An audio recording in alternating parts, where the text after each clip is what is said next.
Hello, everyone. You are watching and listening to the We Are Rising podcast. This is your host, Andrew Benjamin, joined by, in this new year, always doing the first show, Mr. Ohio. How you doing, sir? I'm doing well. Happy to be upholding a great tradition of the We Are Rising pod. Let's get to it. Yeah. By the way, Code, I could have played it during the stream. Um, you mean the video? Because I probably would have gotten copyright strike if you mean like that. I wouldn't want that. But yeah. We got a bunch of people in the chat. So happy, happy first Ryzen show of the year. Happy New Year's. Yeah. So looks we got some stuff to talk about before we'll get into the Ryzen 52 card. We'll just get I guess you could talk about this and then I'll talk about my thing. You said you want to talk about Inoue versus Nakatani, and I didn't put on there Tension versus Strada. Any thoughts on those boxing matches? Well, first off, I'm happy that it's officially announced for May 2 at the Tokyo Dome. This is it's an amazing fight, and it's a huge fight, obviously, in Japan during Golden Week. Nakatani versus Naoya Inoue for the undisputed super bantamweight, junior featherweight, depending on what you want to call it. Championship of the world. And long story short, I go back to what I said when we had the discussion on Tension against Takuma. I think Inoue is the favorite. I think he's faster and more technically sound, but Nakatani's, I believe, 3 inches taller than him and is a huge puncher, and Inoue's been dropped, I believe, twice in his career by left hands. So if he gets sloppy even for a second and Nakatani clocks him, it's going to be over. Because as hard as Luis Neri, who dropped him, can punch, Nakatani's on a different level as far as punching power, in my opinion. Gotcha. So, but if Inoue fights the way he fought against MJ Akhmadaliev, it's going to be tough for Nakatani, but Nakatani absolutely has a shot. I didn't put it there, but Tension versus Estrada. I saw people saying that Estrada is the favorite in this one. I haven't seen the odds, but it would not shock me because of his past reputation. Because like I said last time we discussed boxing, Estrada was an excellent fighter. He's, in my opinion, he's a future Hall of Famer. We're going to see how much he has left. If he still has any semblance of what he once was, he could very well be Tension. But if he's completely gone, Tension should be able to outpoint him. I think that's you, Heffy. Why is boxing on my? We're gonna get to it, but I'll put it this way: the stripper doesn't always come out naked immediately. You gotta build up. You gotta build up. And not to mention that these two fighters are more relevant. Frankly, these two fights are more relevant in fight sports in Japan, to the best of my knowledge right now, especially Inoue Nakatani. Well, put it this way. So let's cap it off. Are we gonna be able to watch it on was it ESPN here? Is that how we watch it here? Well, here's the thing with Top Rank. Please don't say the zone. Please don't say the zone. No, here's the thing. Top Rank currently does not have a TV deal in America, in period. So it would be, I would imagine, on their Top Rank Classics channel. It's on Tubi. Everybody here is saying the zone, Mr. Heil. Everybody says it's going to be the zone. Are you sure about that? Because I thought that it was supposed to be on Top Rank Classics. Let's see what. Oh wait, there it is. You see it right there? No. I see the zone logo. You see the zone logo right there. Like if this is blowing up, I'm clicking on it. I don't know why it's not. Oh, there it is. Do you see it right there? The zone right there. Inside the ring, though. I can't believe I'm using Facebook for this. That would be news to me, considering that I thought that DAZN posted it. DAZN posted about it, so I'm gonna assume it's a. Oh God.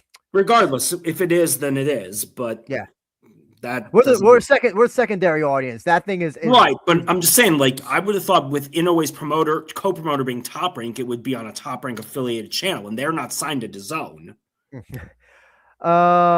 And also Hamza says, oh sorry, Captain says that Tension for Stride will be on TR Classics on and Tubi. Okay, great. We all have Tubi. Well, I have Tubi. Because there's nothing like a Tubi original to start your day.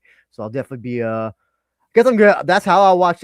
Not that I don't care about Inoue versus Nakatani. I obviously have the connection to Tension for more.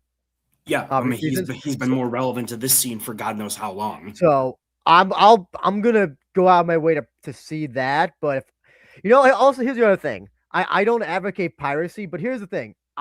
These boxing matches always are on YouTube, like 20 minutes after they go on. I know they are, and you can find them easily. So you can. Speaking of ripoffs, Alexander Usyk, Rico Verhoeven, that's something. Oh well, yeah. I mean, because UFC was like, hey, you want to make 30 for 30 for the fight, Waldo Cortez or whoever, and it's like. Nah, bro. Dubai or whoever it is, Middle East guys are gonna pay me $30 million. Of course not. To fight in Giza, to fight at Giza at that. That's gonna be interesting. But anyway, I thought it was the Big Bass Pro Shop pyramid. When I saw the pyramid, I was like, oh, they're gonna do it in Tennessee or whatever it is. The Big Bass Pro Shop. But no, it's gonna be just as long as you don't disturb those tombs or whatever.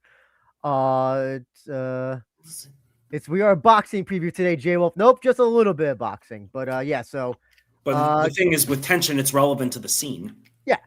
So keep an eye out on. Hamza said Cliff Algieri told me they're gonna do Rico versus AJ before his accident. That does sound. I heard about that as well. It sounds plausible, but it sucks. I think AJ's coming back later this year, though, ain't he? Oh, well, who knows? That accident though is like that's a life. That is a life-changing accident. We'll see. Going into the next thing, we're gonna just talk a little bit about it because I got roped into this and I shouldn't have. And I'll say that I'm only talking about this because this gentleman was trying to get into the JMMA scene. Everybody knows that currently, right now, there's a gentleman. I use gentleman very loosely, who is the bane of the entire MMA sphere, and got a little bit of. I got dragged into a little drama, unfortunately. And the only reason why I even bothered to comment on it was because this guy was trying to get into JMMA. And with like the Danny Sabatello interview, the two interviews he did with the OnlyFans Combate Global, whatever her name was, and then the Jennifer Rubio.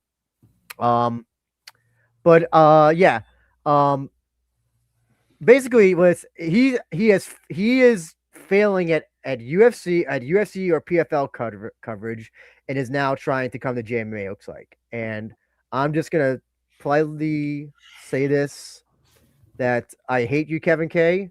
Do not come into JMMA. If you ever see this, do not come into JMMA. You are not welcome here. I'm going to gatekeep this shit for as long as I can. Stick to UFC, stick to PFL. I will bully you out of this if I have to. And that is all I'm going to say. And also read the Kevin K files, because you'll see how generally he is a piece of shit. This guy is. Yes.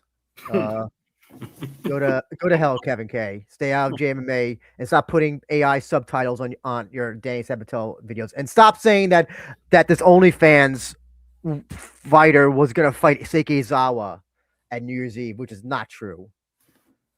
Anyway, moving on to better things. Maybe better things, I don't know. Shadulia versus Kubo thoughts. One word. Shit. I'm done. So I have so many theories why this fight was possibly made. So I'm gonna try to be as quick and as terse as possible. Yeah, J Wolf, I will. I promise. After this, after one more thing. So so I had a theory. My theory was there's no way this could have been the first guy. Yuto Kubo was the first guy that thought, hey, Shaduliev, title shot, Fukuoka, let's do it. I cannot believe that for 1 second. So my belief is that they were going to do Yaman versus Saito. Obviously, that fight didn't happen. They weren't going to do Kyoma versus him because it is way too much of a stepping stone.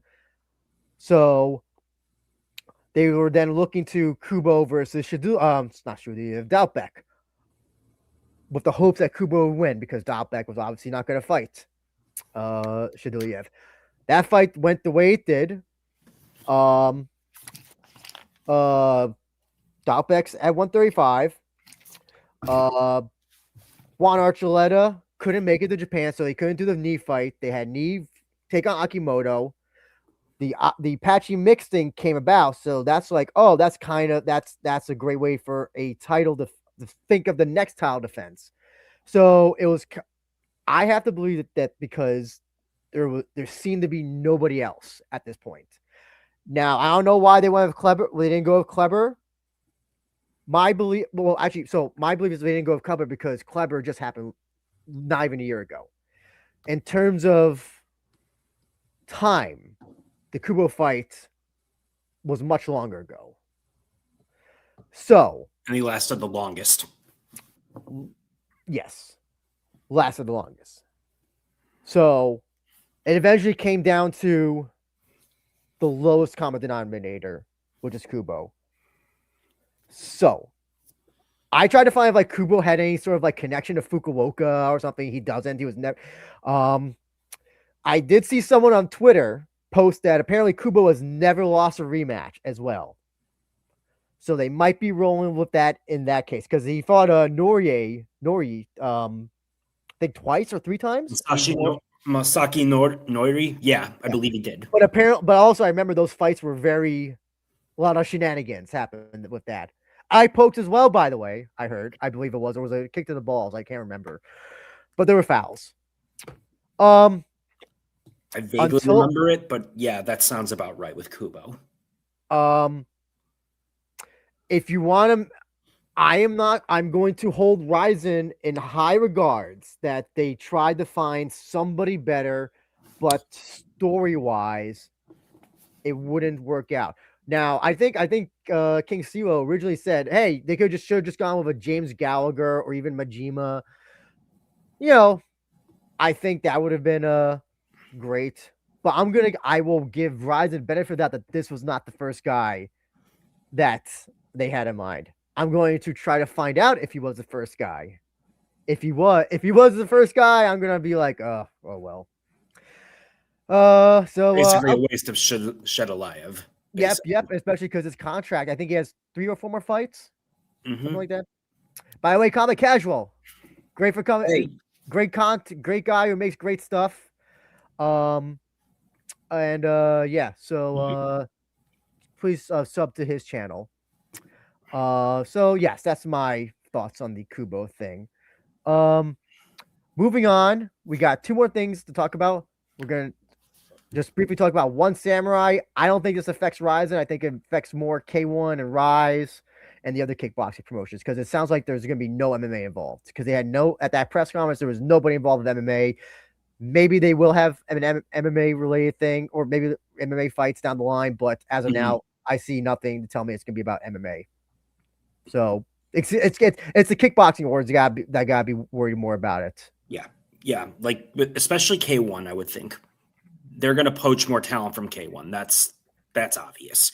Yeah. Although who was the one that just? Oh my God, I've been blanking on the guy's name who just signed Takumi Terada, who just signed with Rise. Yeah, but apparently it's a 1-fight contract.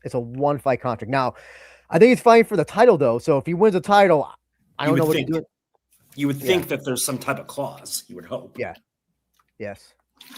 Long story short, I could see this affecting Rizin in the sense that if ONE decides to poach some unknown MMA fighters, would it potentially jack up the price of fight purses in Japan well beyond a point where Rizin is comfortable paying?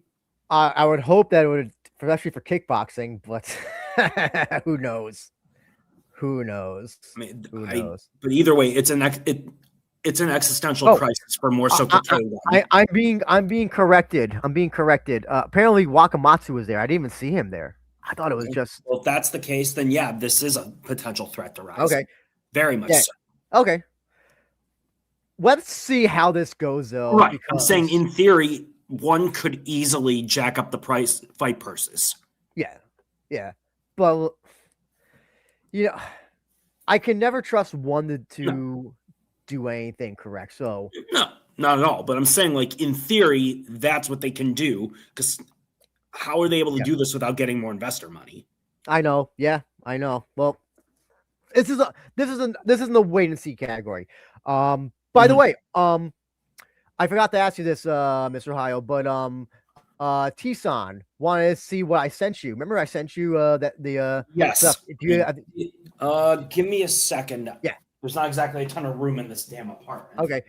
Hafid says 5 to 6 MMA fights per card. 80% of the events will be 5,000 capacity. Not seeing the threat at this point, and that's coming from a Rizin person.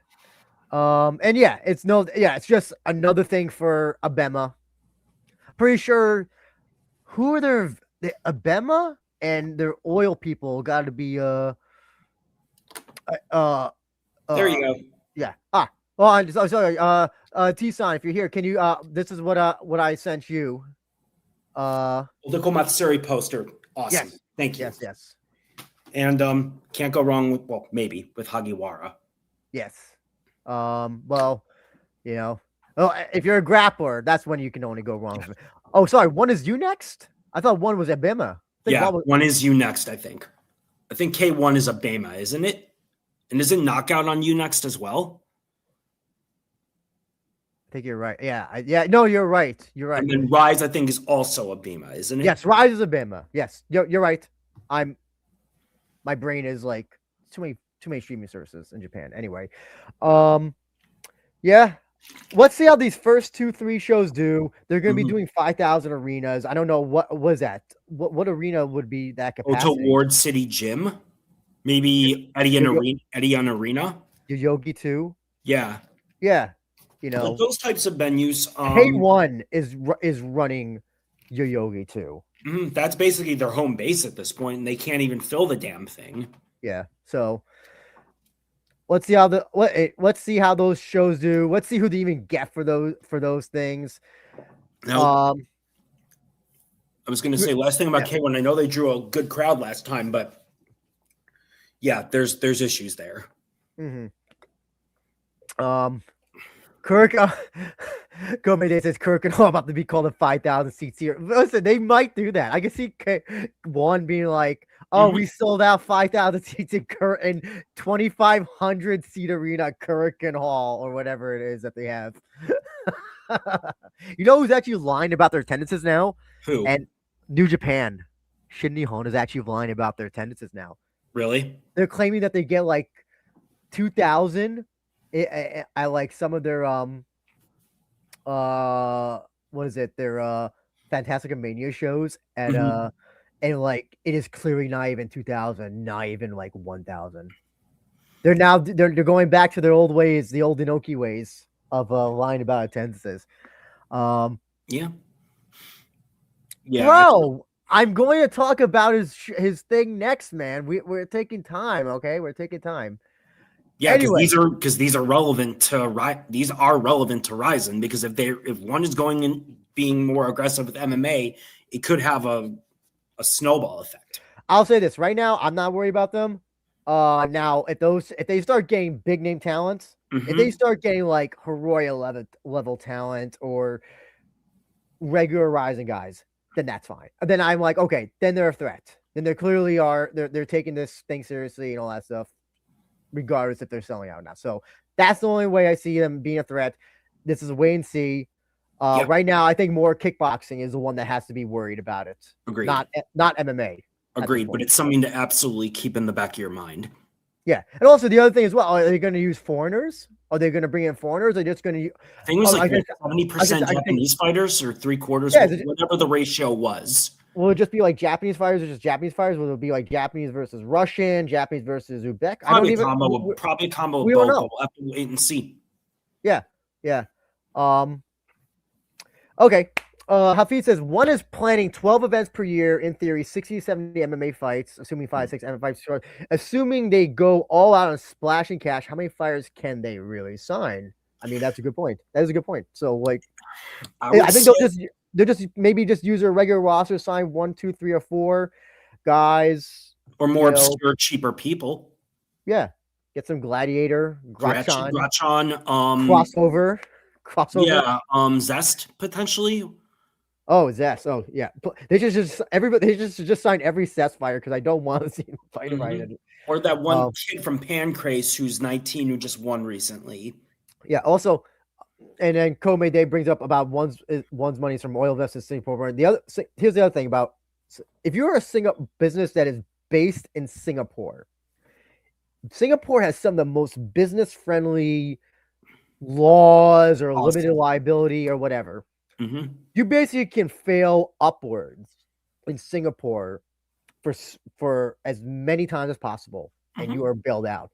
So even without oil money or Qatar money or whatever it is, they can still operate basically failing upward as long as they are a Singapore-based business, which they are. So, yeah. Hamza says their roster is majority Asian fighters, some Caucasus region Thai fighters, all that stuff. So, well, Hamza, they're doing shows in Thailand, but but if their operating base is in Singapore still, they still get those benefits. It's like when those businesses here that what's that place in Delaware that like they all get that address that like that they all that place is or something. Yeah, because because Delaware has very business friendly, limited liability, whatever thing. So if they may be doing all their shows in Thailand, but if they're filing their taxes and whatever in Singapore, they're still a Singapore business and they're still allowed to fail upwards. Kome Day says ONE has like 10 Japanese fighters on their roster, would make Rizin better and more interesting. That is right now. So yeah, who wouldn't want to see Wakamatsu in Rizin or I'm forgetting the other guy. All the Japanese fighters would be great, but let's see how these shows are. We'll see how who they're getting and all that, and listen, I'm looking forward more to the Takaru Rod Tank 2 match. That's the only one show I'm looking forward to this year. Yeah, because Kome Day says ONE is definitely still in Singapore at the downsizing. They still they have the Evolve MMA gyms. Yeah, I thought one of those locations changed, didn't it? Me like what they change in like I thought one of the Evolve MMA gyms or at least the location shut down and they moved it. Could be wrong on that, but it's possible. Okay, now J Wolf, if you are there, J Wolf, I'm just gonna briefly give a shout out to Anarchy MMA's great video that just came out today on the comprehensive guide to Japanese MMA. It is an hour long, but it feels like only 20 minutes. Please watch or listen to it. I listened to it on a car ride, and it is a great listen, whether you know anything about JMMA, casual, you're overseas otaku. It has everything that you need or that you want to learn. Anything, you can learn more from it, and you can get great reminder primers on JMMA. Show it to your friends. Show it to your UFC friends, your PFL friends, your Combate Global friends. Your Brave CF friends. Your ONE Samurai friends as well. So, yeah. And got a little shout out at the end. So, again, thank you, Anarchy, for that shout out at the end. Really appreciate it. I still don't have as much knowledge as I wish I had about this shit, but I'm trying my best. I try my best to educate what I know about other people, what I know. Yes. Please don't, Hamza. There are PFL friends out there. Please, there's no need to laugh. Yeah, it's great. Check it out. YouTube, Anarchy MMA. Watch it 5 times. Okay. Before now, I think we're good. I think we've gotten over everything. So yes. Okay. We are going to go on to, whoops, almost clicked the wrong thing. We are going to go into Rizin 52 for this show, folks. Ariake Arena. Ariake Arena on a Saturday, though. It is on a Saturday, which is a Friday. Whoops, that is the wrong show. Which is a Friday for probably most of us, I believe, out there. Friday night, world. I think. Yes. Yeah. So obviously, where else can we watch it? We're outside Japan, Rizin.tv. Buy it, subscribe. Technically, Rizin Live. Oh, I guess also Rizin Live as well. If you want to pay the $50, go right ahead and do that, my friends. Oh, okay. Well, there are deep friends, Chris. We got deep friends. How about Gladiator friends? Oh, I'm sure there's 1 or 2 out there. So actually, yeah, you know, and T-san is there's own. No, here is, you know who the only friends of Deep out there, or my best friends are Deep Kick. My best friends are always Deep Roman friends. Roman friends are like those friends who just come around when you need them. And then when they just want to come by for like just hawk drinks off you, and then they leave immediately. I would say Invicta friends, but I'm pretty sure Invicta does not exist at this point. And so, and J Wolf, I know you're gonna say something, but a show that has not a promotion has not run in over a year cannot convince me that they exist. So, T-san has a thing about tickets being left still. A lot of tickets, Rise of 52 tickets are left. I'll try to find that out right now, but I ask you, Mr. Ohio, what do you think could be the potential reason for that? That Kyoma Akimoto's not a big draw yet. I had a theory that nobody wants to go to Ariake Arena. Maybe both. The other thing is, so I think it's a good card. I don't think it's a great card. I actually think this is a great card. This is what this is a great card for the hardcores. But I think it's a good card for me because I'm really disappointed that Dalbeck Fukuda got canceled. Yes, I agree with that, but I don't believe that's making a significant dent. No, but for me personally, I like both guys, and that was the fight I was really looking forward to. I thought that was just a great thing of matchmaking. I'm trying to find where the tickets are right now. Does he know if like specifically like ballpark how many? Last I checked, the VVIPs were almost sold out. VIP was almost sold out, and the rest were still available. If T-san, do you happen to know the exact details of which ones were? Yeah. So my only theory is that thank you. A viewer just DM'd me the thing with the tickets. Let's see. Whoops. Oh shit. Oh god damn it. Okay. So give me 1 second. But so would it be question? Would it be do you think that has anything to say about Akimoto? He's still not there yet as a draw. I think that's my theory on that. Just he's not completely proven as a headliner yet, because I think this is only his second, one headlining, his second event headlining, if I remember right. Yeah, the other one was Hagiwara. What's up? Oh yeah, it was Hagiwara, and I think I think Hagiwara that was more to do with Hagiwara. Was the mover of that. Yeah. Yeah. I'm with you on that. So, is it? No, I was going to say Patchy Mix is is still, I think, a pretty good fighter, but not exactly a household name in Japan.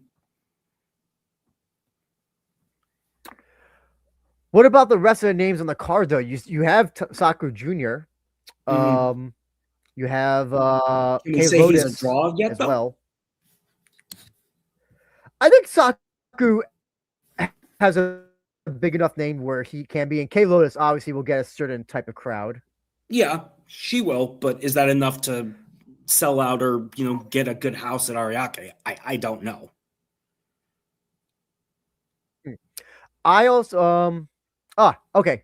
T-san says Rise 52 ticket E plus VVIP is X, VVIP, VIP is triangle, SRS is circle, ST circle, HT circle. Okay, so circle is like lots available, I think.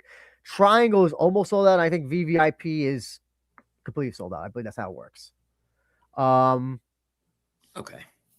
No, he's actually still at Extreme Couture, Hamza. Hafid says Kyoma headline Landmark 12 last November. And of course, Hagiwara was the big name, but Kyoma's definitely taking a huge step up in terms of carrying a card. Oh, no doubt. So I also think that's not what I'm saying. I'm saying as far as like being able to legitimately like sell out a big arena like that, not there yet. What about also the proximity? I've heard that Ariake is hard to get into, so that probably plays into it. That, but also what about the proximity from the December show to March? I'm pretty sure it's attracting, it's the same crowd, and I don't know how many people are coming in, flying in, or taking the train in. Don't know. I can't speak to it. Feed Ariake, be out of the way, is an understatement. That it is not a bit. When I went to Rizin 42, I was hard. I could not believe how far it was from like an actual train station. It is like a 20-25 minute walk.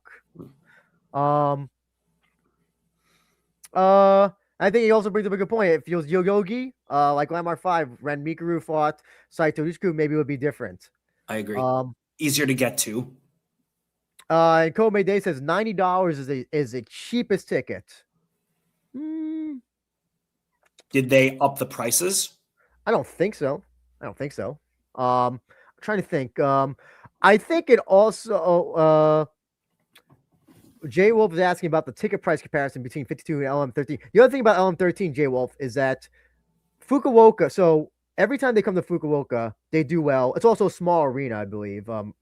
Marina Messe Fukuoka is like 7,000, 8,000, something like that. I'm not sure. Aren't there multiple ones though? No, I think they use the same one. I thought it was like never mind. But I believe that, but it's obviously smaller than Ariake. It's smaller arena than Ariake. The other thing is also, Rise is always going to come to Tokyo. Fukuoka, they come sporadically or I guess randomly almost. So it makes it a much more hotter ticket because you don't know when they'll come back next. And this is the second time that they're getting a championship. The first time was Kleber versus Ushiku. Andrew, Fukuoka Marine Messe, I'm reading it can seat up to 15,000. Well, do they have? Is it like the way they configure the arena? It's always been about the same number, like about 7,000, 8,000. So I'm assuming you, as you just said, configuring. I'm assuming that there's like certain configurations, like what Saitama Super Arena had. Yeah. So, and also again, they don't bring the shows there that often, or shows not that often, but they don't bring them. There's no like, the yearly, yeah. So, what is it? Fukuoka is 15,000. Ariake is 17,000. So that's what T-san's saying. And then they came to Fukuoka, Rizin 10. That was Kyoji versus McCall was the main event. 31. I don't remember. That was Ushiku versus Kleber, and in Landmark 8, that was Saga, but that's still the same region. I forgot about that show. You know what? Was it Satoshi versus Nakamura? That was Saga? I think that was, yeah. I think that was Saga, yes. That was Inoue versus Sato, was that? I believe that was, yeah. I think that was, yeah. Yeah, Super Anime King says it's 11,000 yen, which is the oh, Gustavo versus Horie. Oh, Gustavo. Oh yeah, because Horie is from that. I think Horie is from that region. I believe. Yes. Yeah. So then where was? So then where was? Oh, that was Landmark 9. That was the one before that. That's why you're thinking that. Okay. That would make sense because it'd be like, why they put Satoshi all the way down there? They do it obviously near Nagoya. So, but yeah. I won't make any judgments until we see the arena and we see how it is after the fact. And usually they get a pretty decent walk up anyway, don't they?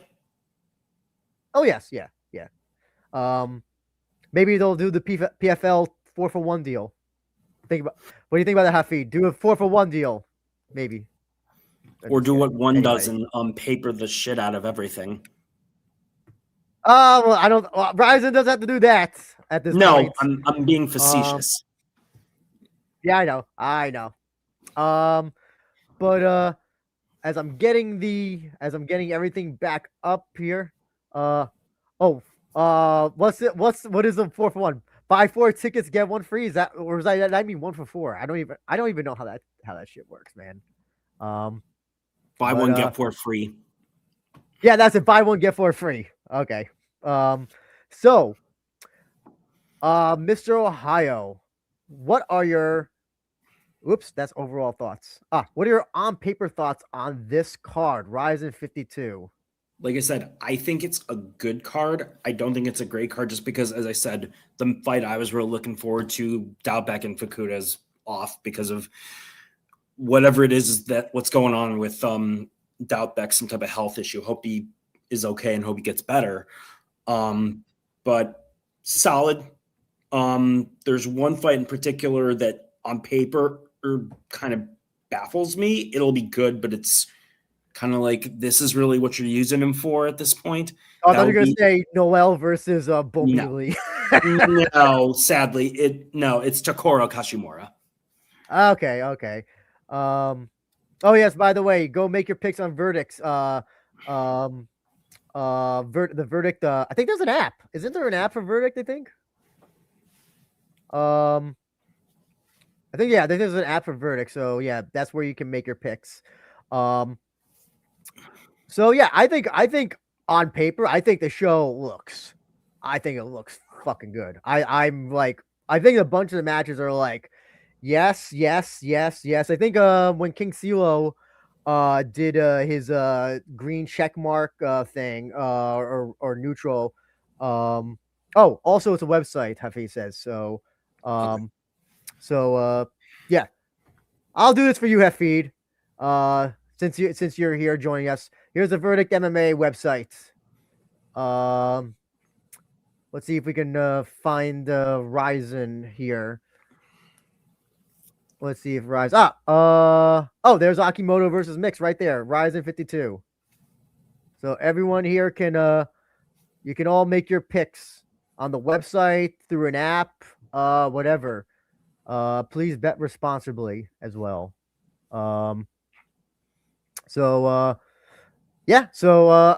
Before we get into this, always gotta do this.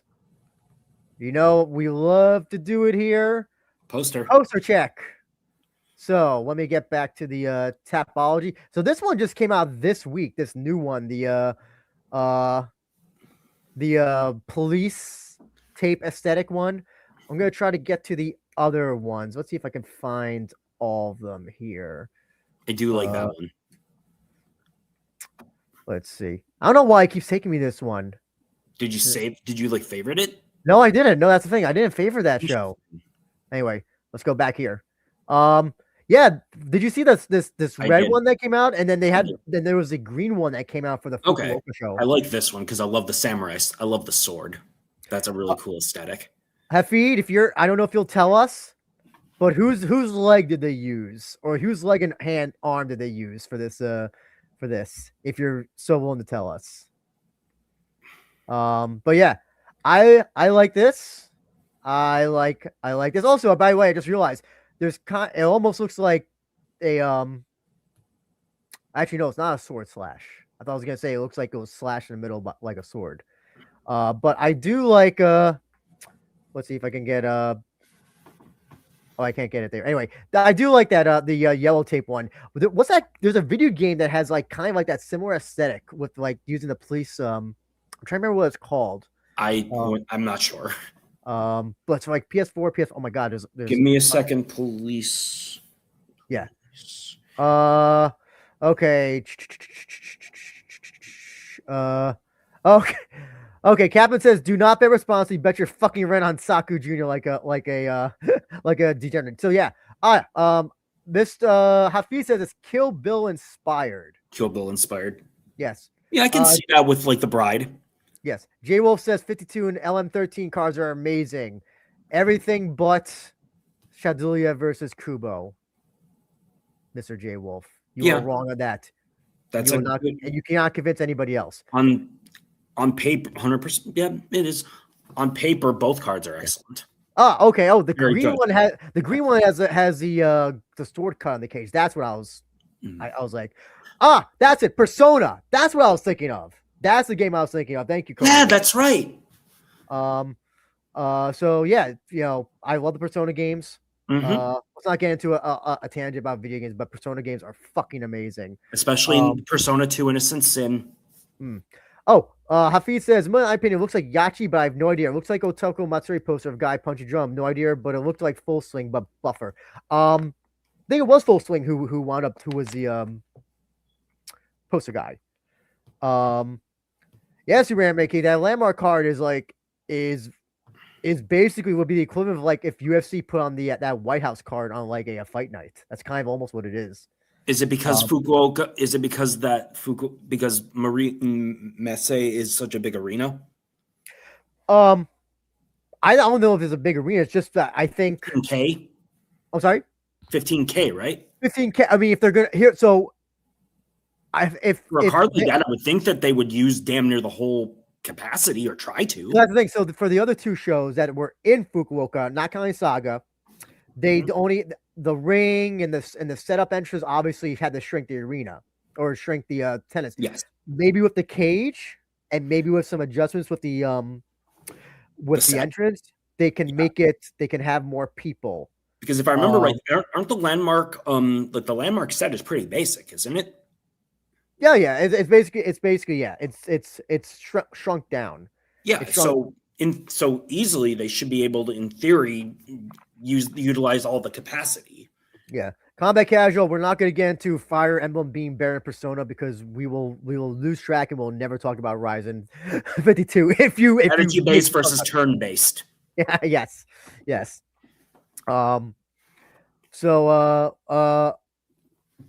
Yeah, Kobe Day. So landmark sold out in a day. Also, that also having a title defense, two title. Actually, remember there's two title defenses, so that also helps as well. So yes, 100%. I don't think the official card rundown has been released yet, so we're going to have to kind of wing it in terms of how we, I think we kind of know what the main event will be. And then we know what maybe I have an idea what the co-main event could be. I don't know what will be the opening fights, but they'll announce the card order in the next couple of days, so we'll find out then. Knowing Rizin, because they always do this, and Hafid, if this is you, I'm gonna. You always do this like a day or two after I do this review show, after the preview show, and you make my job so much harder sometimes. I'm just kidding though.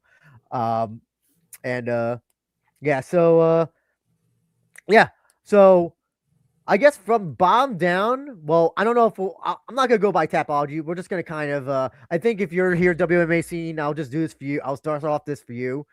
Noel versus Bo Mi Lee will start off with. So obviously Noel, grappler, 17 years old, by the way. 17. Which is crazy. AACC. That's well, I don't know. No, she may not be with AACC with that club anymore because remember a bunch of those people left. I think she was one of those people. That was a while ago, wasn't it? Yeah.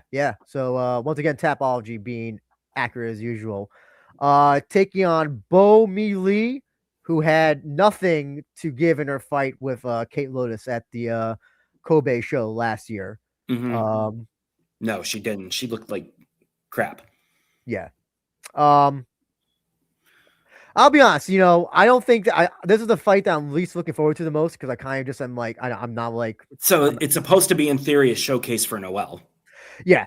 Obviously, Bo Lee is probably the better MMA fighter, and you would think that, like, okay, she better striker, striker, but yeah, she has been taken down. I've seen all 4 of her fights. You can watch; they're on YouTube. She has been taken down, and I don't think Bo Lee is going to be able to win this one. I think Noelle, especially in her last fight that she had against Umasaki, I think it was, looked a lot better. I think she'll just take her down. Yes. Judo take her down there. Armbar, probably first or second round, I think. I would say first round. She'll submit Bo Lee. Fight orders already set up, not published yet. Well, you should send me it so to make my job easier. Happy, just get. Well, you can send me if you want. Super Anime King asks, what age these MMA fighters are allowed to compete? Well, so really, is there even a minimum established in Japan? I don't. Well, I mean, like, I don't think 12-year-olds are fighting pros. But kids have fights in Japan. So they sometimes have them in like those amateurs, I think, but they're usually amateurs, right? Yeah. I forgot Nishikawa was fighting 12, 13, but were those pro? I don't think those were pro. I think he started pro at like 14 or 15. I do know that, like, in Mexico, in boxing, I've heard of fighters starting at like 14, 15. So there's that. Yeah. Tyra. Oh, wait, they were pro fights. Wow. I guess technically there's no rule. Oh, Karen fought at Ami Fight against an adult at 12, 13. So I guess there's technically no, like, oh, you have to, it's only 16 or above or something like that. But no, there was Kenny Omega versus what, Haruka, was it? Yeah. Does that count? Yeah, Combat Casual's right. There's been 15-year-olds on Deep, and K1 has 5-year-olds kickboxing. That's true. So I guess the age is whenever you can start punching. And listen, what happened in Thailand? Thailand, those Muay Thai fighters start at like 4 and 5. Yeah. I guess the short answer is no age limit. You picked Bo Lee, I think, right? No, I have. I'm sorry, Noelle. Yeah, I got Noelle quick in the first round by armbar. I was gonna write down these picks so we can take more of them. I got to do them on my on something else. Yeah, so you can call me out when I'm dead wrong on everything. Got it. Or Jay Wolf can do the same thing for me when I'm wrong. Do you think there's any path to victory for Bo Lee in this? Yeah, keep it standing and catch Noelle coming in with a sloppy takedown. 100%. That is 100% how I thought it. But I don't even think that Bo Lee's striking is even that special to begin with. Probably not. I didn't think so either, but still, Noelle is so bad on the feet. I don't think she's good on the feet at all. So there's always that possibility. Okay. I'm gonna go in a weird way. I'm gonna kind of go like down up because I don't know how else to do this, but okay. We'll go into everybody's favorite bantamweight, Shoko Sato, taking on the former LFA bantamweight champion John Sweeney. Just to let everybody know, I do have an interview with John Sweeney in the can that will probably be released Monday or Tuesday. I'm still editing it a bit and adding some stuff to it to make it a little bit more visually friendly. So that'll be released Monday or Tuesday. I'll try to get it out as soon as possible. But Shoko Sato, John Sweeney, like I said, LFA bantamweight champion. Do you know who he actually who he trained with at started out with in MMA? I do not. Stephen Thompson. Wow. He's so Sweeney is a karate guy that started out with Stephen Thompson, then got into jiu-jitsu and then MMA and all that stuff. I mean, this is a good fight. I mean, I have Sweeney winning by decision because I think Sato is obviously he's experienced as hell, and I think he's savvy enough to stop to try to grind out, like, to go the distance. But I do think Sweeney's just stand up is going to be the difference here. Do Here's, you know what the crazy, you know what's in all like of those fights, I don't know how many fights, I can't do math, 37, 17, 2. So Do you know that 56. Sato's only been finished once? Sorry, twice. See me, twice. I get okay, 2 submission losses. I forgot about the doctor stoppage for this one, but yeah, he's been only finished a total of 3 times, which is that's it. That's like fights, that's remarkable. that is remarkable. He's a very durable guy. He can, but what do you think about the layoff that Sweeney has had? His last fight, I believe was it 2024? I mean, 20, it could yeah, affect him. July. So this is almost it's over a year and a half. Like that could, I mean, it very well could affect him. Like you won't know until he gets in the ring. But in this case, I think my biggest issue with Sato is that he's not aggressive at all. It's always one mode with him. It's always just slow and methodical. Even when I've seen that he's gotten advantage in like if he hurts someone, there's never enough aggression. So I don't think Sweeney has a ton to worry about in that sense. I think he's going to outwork Sato and outstrike him. So this brings up the question, and I think this is a fight where we'll see it. Yeah, but then again, the new rules. The dual must system that Rizin will be instituting. Hafid, if you're still in the chat, I need to know if you fully understand what the dual must system is, because I think I have an understanding of it, but I'm not so sure if I do. I think it's a lot simpler. I will say the way that Sato fights, he doesn't do a ton of damage though. Yes. So yeah, he doesn't do a lot of damage, but will he do just enough damage? It's possible, but I do think that Sweeney is to me anyway looks strong, like physically stronger. Yes, he's a big bantamweight, by the way. He's actually like physically, he looks like just like a bigger bantamweight. That's what I thought. So I'm thinking that in theory, Sweeney's got more power and can do more damage. Hafid says it's basically a more prudent round must with total must as a tiebreaker.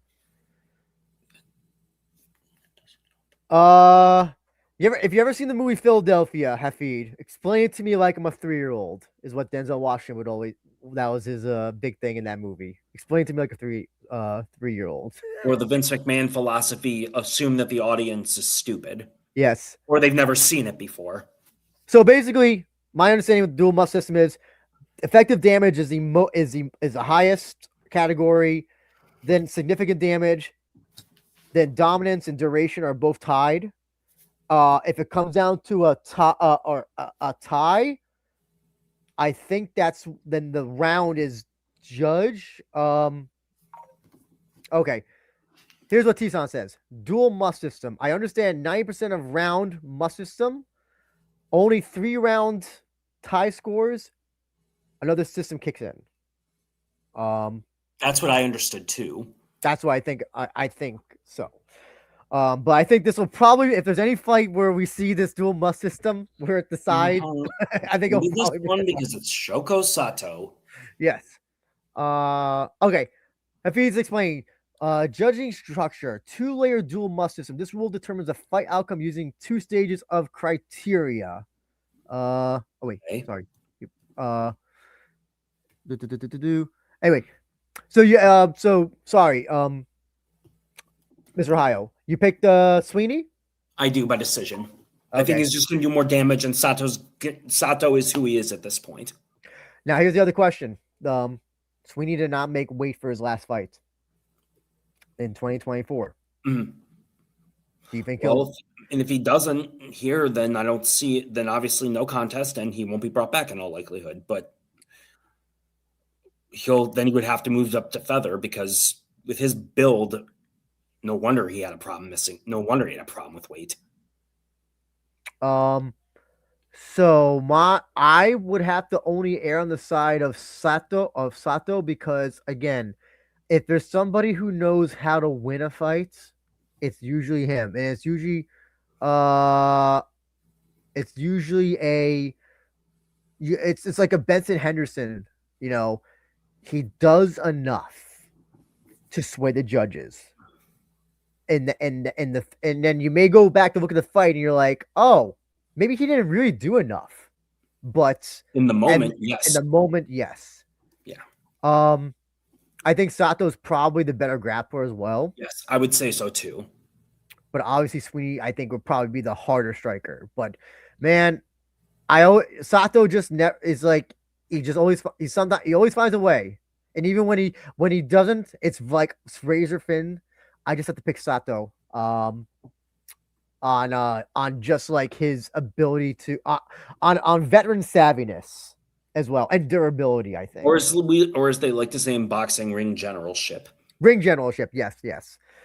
Which is no longer judge anymore.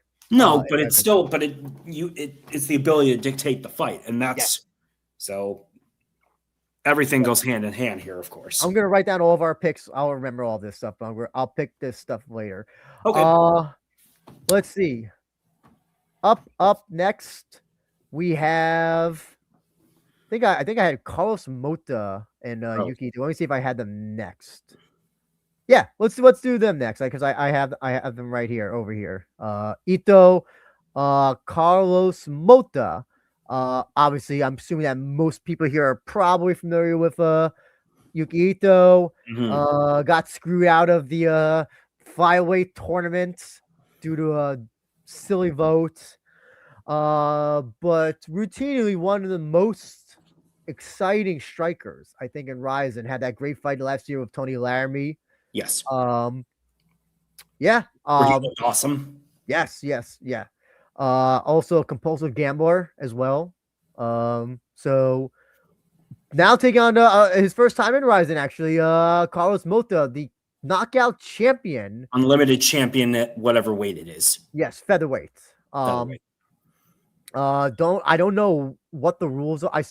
I get so confused by the rules of knockouts. So is this the one that would they allow grounded strikes, or what is it? It is. Because red is essentially Muay Thai, knockout black is regular kickboxing. Okay. Also fought in UFC. He was one of those one and doners in UFC against Cody Durden. Interesting. It's always interesting when somebody has one fight in UFC and they get cuts, and I'm always curious as to why. Inoue had two. Naoki, right? Yeah, he had two though. He had two. Naoki had two. I thought he had one. No, I think he had two. I thought he had two. Okay, if he did. Either way, no big deal. Yeah. You got. I know Cindy Dandois had one. But it's obvious why she got cut. So it's very curious to know, because he's a very exciting fighter. He's a very, very exciting fighter, I think. Also, another victim of the Charles Johnson. Lost the he got knocked out in LFA. Due to Charles Johnson. Did you see the whole thing with Charles Johnson? Now that everybody he's beaten UFC has gone on to like bigger and better things, like Joshua Van. I think it was it Loner Kavanaugh? Kavanaugh just beat Brandon Moreno last night. Yeah. Yeah. So now there's like it's like it's like losing to him is now like a better thing to happen to you. I thought that was an interesting statistic. I mean, interesting. He's basically a gatekeeper at this point. I think he's better than a gatekeeper. He had lost to Temirov, who was on steroids or whatever. And then the guy he just lost to, it was Perez, who missed weight. So basically he's a level above. He's just a good, solid veteran. I think he's top 10. I think he's top 10, maybe top 5. Against, we'll see how his career goes. Okay. Komide says Naoki Inoue had a win and a loss. I don't even remember that win.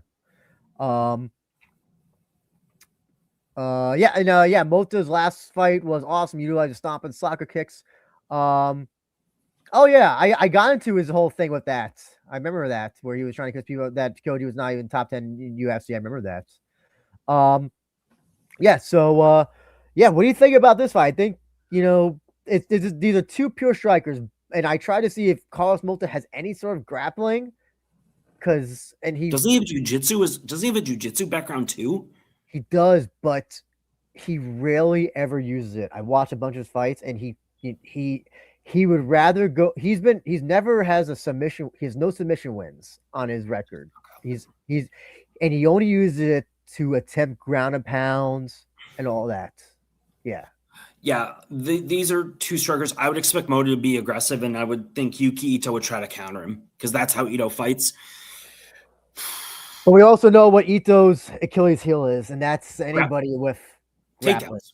And takedowns. Mota used that like Laramie, or like what Laramie did against oh my god, Yamauchi. When we didn't expect it or thought it was it wasn't as likely, I guess I should say. Yes. Yeah. Whereas I think Mota would be wise to obviously take Ito to the ground and stomp the hell out of, or soccer kick the hell out of him. Use that knockout unlimited move set in Rizin. So, and I do think that he can grapple. I'm going to go with Mota here. I do think he'll grapple enough where he puts Ito in places where he can utilize like stomps and soccer kicks and things of that nature. The other thing, I don't know if Mota is going to be able, so his power goes down. At least it appears to me his power goes down as the rounds go on. Okay, so does he have in other words, he has a stamina problem? Well, I don't think this, but it's just everything is done. He swings for the fences in the first round. As you can see here, round one KO, round one body kick KO, round one. My question is round two. Sorry, go ahead. No, I was going to say, so if Ito does what he does and stays back and counters, yes, he should be able to wear Mota out, or at least stop or take the initial barrage and then wear him down over the course of the fight. Yes, and that's why I think that's how I think Ito is going to win. I think Ito, not that saying that Ito doesn't have knockout power, but he'll be able to win with volume, while Mota, I think, is going to wear himself out trying to go for that knockout. And also, Ito has a chin on him. He's got a good chin. He does have a good chin. I just think that Mota, from what I've seen of him, is a huge puncher, and he's adapted to the knockout rules, and he knows that he needs to take Ito down in order to use like stomps and soccer kicks like he does in Knockout Unlimited. Yeah. So I would think at this point he at least has the mentality that's what you got to do. Yeah, I agree. That's what he's got to do. So, but yeah, I know I have to go with Ito on this. And that's perfectly, and that's a legit viewpoint, just because like you said, he swings for the fences. Is he going to be able to do that? Is Mota going to be able to do that for 15 minutes? I don't think so. No, I don't think so either. So I also, the other thing is the weight cut also, I think. For Mota, like we know what he walks around at. It's probably like he probably walks. So if these oh, never mind. I'm sorry, I'm an idiot. I thought featherweight. Okay, so they define featherweight as flyweight in KO and knockout. Okay. That threw me off. 126, something like that. I'm sorry. 125, 126, something like that. Yeah, I thought he was fighting at featherweight. As in MMA featherweight. Okay, that's my fault. Okay, I thought, because I was like, okay, if you went from featherweight in December, and now I don't know, that is a deeper weight cut. That would be, I mean, if it was bantam, now if it was like like lightweight, then maybe I could see, or lightweight to flyweight, then sure. But I also say, this is gonna sound weird. I think Ito's also fought. Oh, they're doing it at catchweight. It says here, doing it at catchweight, 130. That's what Tapology says. You'd have to look on the site for that, because that seems a little odd. Yeah. Another thing is, I don't know if this is a hot take. I think Ito has fought better opponents than Mota. I agree. Beaten better opponents. How about both? Because how about both? And he has more experience in MMA, obviously. Yeah, that's crazy. That's crazy to say that. Yeah, if you didn't even ask, like, if you just asked me on paper who you think would win, I didn't know about either of these guys, I would probably go with Ito anyway. Yeah, it's saying here that the fight's at 59 kilograms. That's what hey, can eat a little bit more, I guess. You picked Mota? I think Mota will catch him, yes. Okay, gotcha. And I'm gonna write all these down, and we can we'll be able to compare and contrast after this weekend. Cool. By the way, do you know what time? I think it's 11 p.m. for us. Is it 11 p.m. for us on the East I Coast? want to say yes, Okay. but I don't know for sure because I think Japan is still 14 hours ahead of us. Yeah. Also, don't forget, there's when is daylight savings? That I don't. I was wondering about that. I'm not 100% sure. Give me a sec. I think it's on. I think that's on the. Oh, okay, that's on the 8th. That's on the 8th, I believe. Okay. So, Daylight savings 2026. luckily, that doesn't happen and screws up the time because I would have no idea what to do in that case. Yeah, and thank God, at least it's after Rizin as opposed to during it. Yeah. Which was, I think that maybe that happened one time. I don't remember, but either way, it was a pain in the ass. Okay, so J Wolf says Mota will hopefully stomp Ito's ass. Then hopefully the Epic Rizin will fast track him to the title and rid us of Snoozy Kubo. He is not, even if he beats Ito, he is not beating. He's not beating Ogi Kubo. Ogi Kubo will wrestle the hell out of him and grapple him out submission, him out strike him. Ogi Kubo's underrated in pretty much everything in general. Yes, 100%. I don't know why I just pressed that share the streaming thing there, so I apologize for the people in the chat. Please ignore that. I accidentally clicked that. Let's see who I got next here on this list. Okay. Andrew, it says that Rizin MMA rules Yuki Ito, Carlos Mota at 59 kilos. So yeah, okay, it is catch weight. Oh, okay. So it's catch weight, you mean? Sorry, catch weight? Yeah, it is. But I'm saying like 59 kilograms, whereas Joe Arai Jung Hyun Lee is at 57 kilos. Okay. Gotcha. Speaking of that, Joe Arai, Jung Hyun Lee, we'll talk about that next. Interestingly, neither of these guys have one win in Rizin. No, both are 0-2. Yes, yeah. And both have been finished. Yes. So Arai is an interesting fighter, very interesting fighter. He should be at strawweight, but obviously there's more opportunities at flyweight at this point. Even though he's pretty undersized for flyweight. Yeah. Hey, listen, his thing is I think his nickname is Don't Give Up. I think that's what his name. Yeah, something like that. And I mean, coming up, he had the 9-fight losing streak. He had the 9-5 losing streak. Then he had like an insane winning streak. Double shootout champion, then lost on short notice to Hiroya in a fight he should not have taken after that brutal fight with Wataru Yamauchi for what was it, shootout flyweight? I want to say it was at the time. I think that fight should be run back because I am 100% convinced that Joe Arai beats Hiroya. Moving up.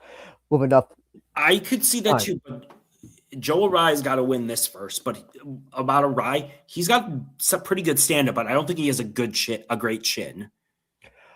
I think he has a better chin when it's guys that he's not facing, back to back. He did get knocked out by Zulu. Yeah, but also I don't think Hiroya's striking is on a level where it would normally knock him out. No, but I will argue once again that he should not have taken that fight on New Year's Eve. Chris Cushman says loser of this is going back the deeper road. Oh, absolutely. Why is Joe Arai even back? He lost twice and went back to Shudo. He won that fight though, as you can see here. He won that fight. He's got a marketable story. Yeah, he's got a marketable story. And they're pitting two people in Rizin who have not won a fight in Rizin. Basically, it's a would you call it an eliminator? Not an eliminator, but for somebody to get their first win. How about a loser leaves town match? I wouldn't go that far, but I get your point. Yeah, because if Jung Hyun Lee goes 0-3, I don't think they're going to bring him back at all. He might be just like a jobber to the stars type because I think he's been on a I guess he won the deep, I think it's the 5 he won the not deep Road FC championship.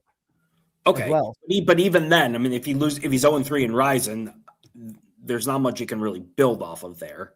Yeah. Have you seen these two have been shit talking each other? More Lee than Arai. Yeah, Lee is like making fun of the way that like Arai looks and all that.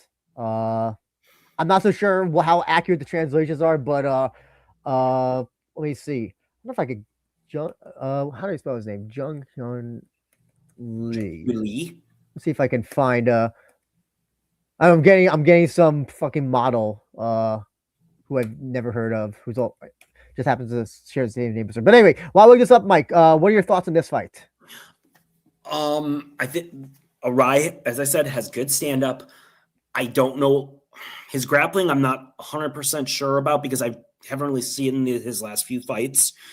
Jung Hyun Lee seems like he has decent stand up, but I think he's the better grappler here and looks bigger. So I don't know. That'll be basically almost any opponent that Joe Arai faces. Oh, yeah. I'm just saying, like, Jung Hyun Lee to me isn't huge, but he's a monster compared to Arai, or he's physically bigger than Arai. I'm gonna go, but I will go with Joe Arai by knockout here. Is Lee? Are we? I don't even. Is Lee? Is it fair to say that Lee's even a good fighter because he has like a very weird record? I think he's a decent regional guy, and he's. I'm not gonna say he's not a gatekeeper, but I think he's like a level of. He's just a solid fighter. That's all he is.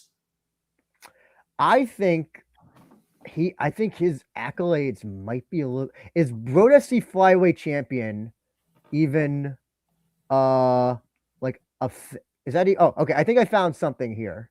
Okay. Oh wait, no, this is not it. I don't know. It was Rodas, is that being like the best ice skater in Jamaica?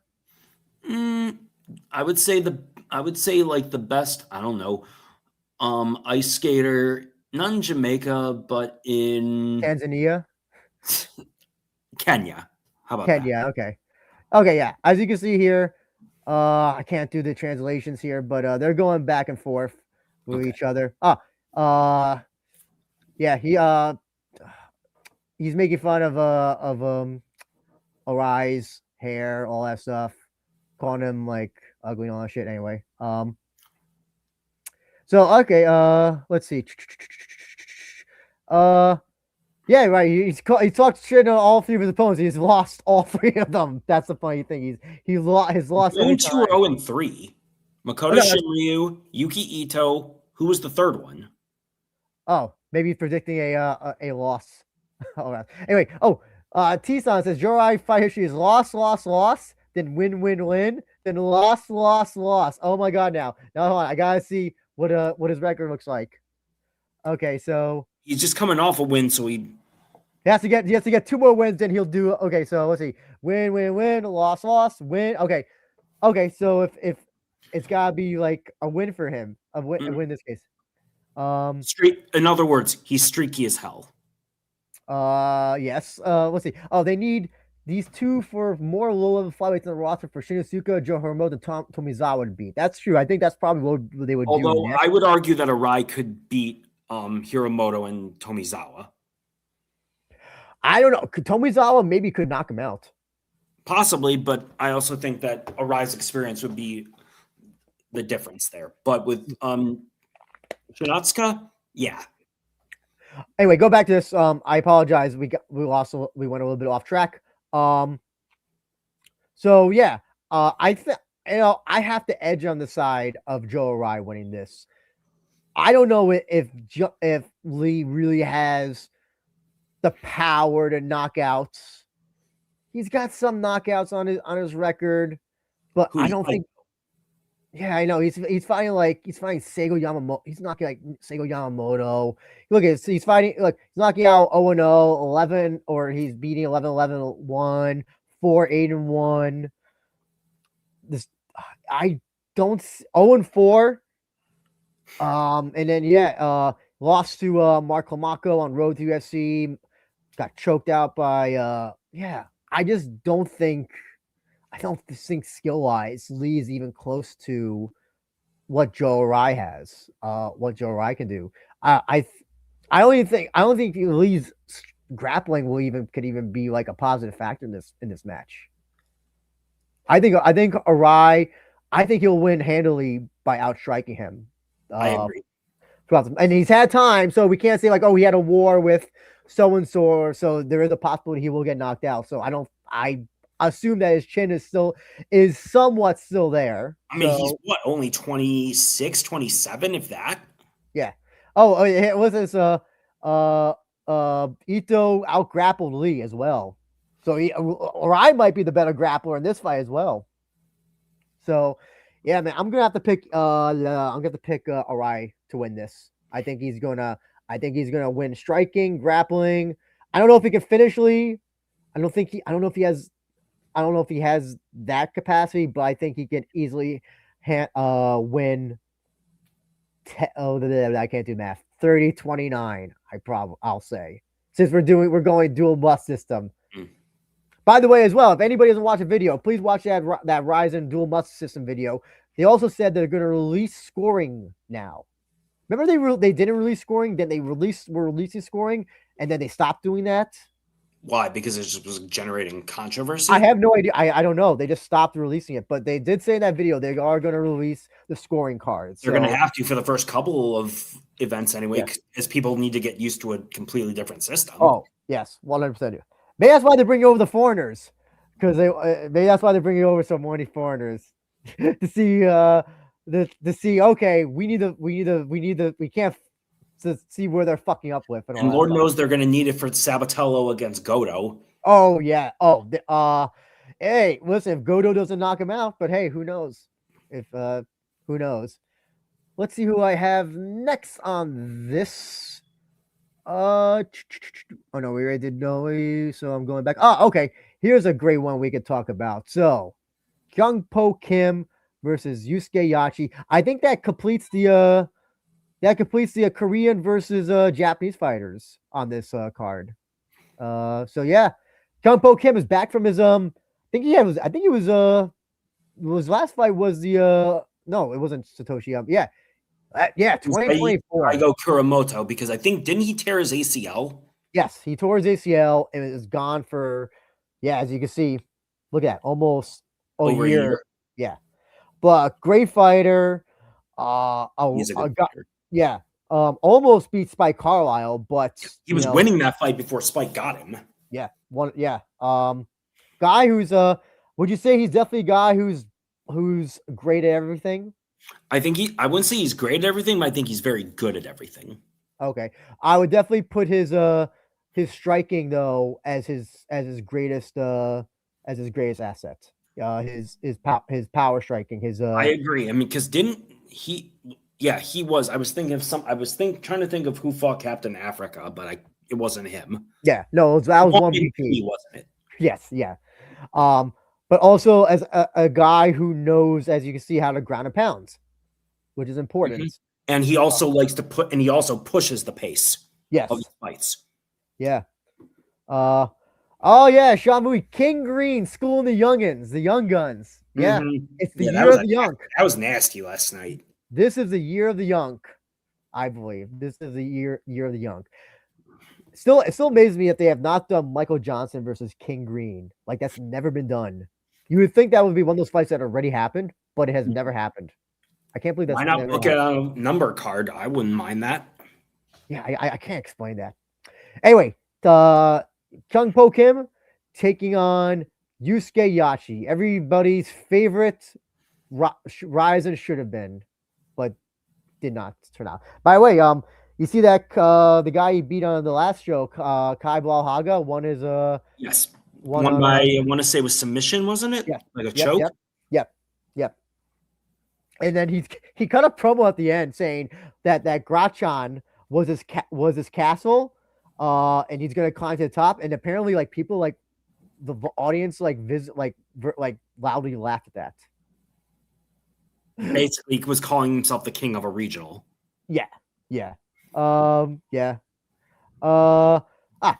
Here's a good thing, a great thing Komede has said, among many great things. Comparing the matches of the Rizin vets, Yachi's fight against Kim is way harder than Tokuro's. Yep. Yes. 100%. We'll get to that fight. Maybe we'll get to that fight next. We'll see. But yeah, here's the thing. Yachi has always choked with guys that are just excelling who are just have so much more experience, and I do not see. I guess he could. Would you? I would maybe say Yachi is definitely the better grappler. I definitely think that Yachi might be much a better grappler, but when it comes to striking, I think I think Kim. Yes, is and there's also Yachi, who's I think we said it ad nauseum. He's too freaking tentative. He's too he's too safe now because his style used to get him in trouble. His style really got him in trouble, and he's not good. He's not good enough to be able to fight off the back foot and outbox someone for 15 minutes. Just not. His stand up is just not good enough. I think. That's what he wants to do. Yeah. Chris Cushman has a great thing. Has a good thing. I was about to say, is Kim gonna KO him if he defends the takedowns? I think that's it. Though, as we saw with the Spike Karloff fight with Kim, he might get tired. Say one thing about Yachi: he doesn't get tired. He's able to push through. He's able to push 3 rounds if necessary. He can, but is he? He's going to have to be more aggressive. Yes, and push the pace in order to tire Kim out. He can't. Just You'd have to push the pace from beginning to end. Yeah, to win this. Kim is too good to just try to what's the word I'm looking for? He's too good to just outbox for 15. Yeah. To fight in one gear. How about that? Yeah. But yeah, I'm gonna have to pick Kim on this. I think Kim is gonna win by I think he's gonna knock him out in the first round. I think he'll win in the second round. I think he'll knock Yachi out with body punches. By the way, did you see this here? So he fought Captain Africa, Kim, and finished him. But so maybe that's what I was thinking. Yeah. No, but one BK couldn't do that in 3 rounds. No. And I said from the beginning that I want that was the one person that Yachi has never fought. Remember, he went on that whole domestic champion winning. Yeah, and he never fought Captain Africa from Shuto. They're champion. I think that's regardless of what happens next. I think that's the fight you gotta make next for Yachi. You gotta fight Captain Africa. But isn't Captain Africa fighting next month? Isn't Debana fighting? I believe this month. Yeah, that's the thing. That's the thing. Yeah, he fights this month. Presuming he wins, I think that's an obvious fight to make next for Yachi. At a landmark show, yeah, I wouldn't mind that. Yeah. But yeah, we're both picking Kim for this. Yeah. Yeah. There's, in my opinion, just too powerful. Too powerful. Yeah. I don't think. Yeah. Yachi's ceiling has whatever it was in 2017, 2018, 19, maybe was up here, but has gone down to here. He's the proverbial gatekeeper. He is now a gatekeeper. He's a gatekeeper with a name. Is he still? I don't think he's with that actress anymore as well. I don't think he is either. I thought they broke up a few years ago. Yeah, but apparently he still has that Yogibo. Yogibo. If there's anybody who's had, if the power of advertising and marketing in Japanese MMA, look no further than Yachi, who is not bankrolled, but basically has his entire career still in Rizin thanks to the Yogibo sponsor CEO guy who loves him for whatever reason. It's one of those things I can't explain, but that's just how it is. But yeah, so looking forward to. Oh, did I just see? Oh, but look at this! I didn't know this. Kyung Po Kim fought Armin Sarukian in Road FC. Holy shit! I didn't even know that. Really? Did you see what Armin Sarukian did at the I believe he punched someone during a wrestling match. Was it? Yeah, he punched and he pride style kneed him in the head, caused a riot. That was hilarious. Why did he do that? Because this guy can't help it. He's always getting into trouble. He's fighting everywhere but the UFC at this point. He's doing this. It's a funny. He's complaining that he wants a title shot, yet is fighting, taking all these side quests. I can't. Yeah, it's hilarious. I did love there was some video on Twitter that I saw. What the hell was it with some monkey, with him, with a monkey? Was it like a monkey and then the monkey or something saw Sarukian in the sun and then he just went crazy? It was probably was AI. I don't remember what the hell it was 100%, but it was funny. Funny. Oh my God. Anyway, on the docket I have next, so it was mentioned before. Hideo, 20-year difference, 20+ year difference. Hideo Tokuro taking on Jinosuke Kashimura. I don't know what to say about Tokuro. That's already not been said. But when was his last fight? His last fight again, 2024. Hiroya. Yeah, Hiroya knockout. By the way, like clean KO. Yeah, clean KO. I know he said he was going to retire if he lost that, but he never.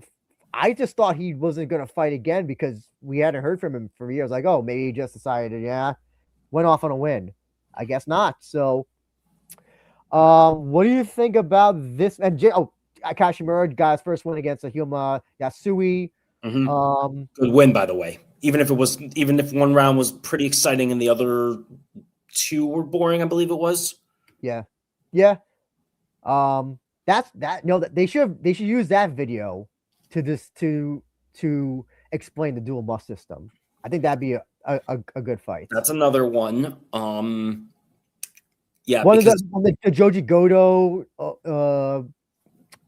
fight against Shorty Torres, against Torres, yeah. So yeah, two grappler bases who almost always give up position to try to finish. Yeah.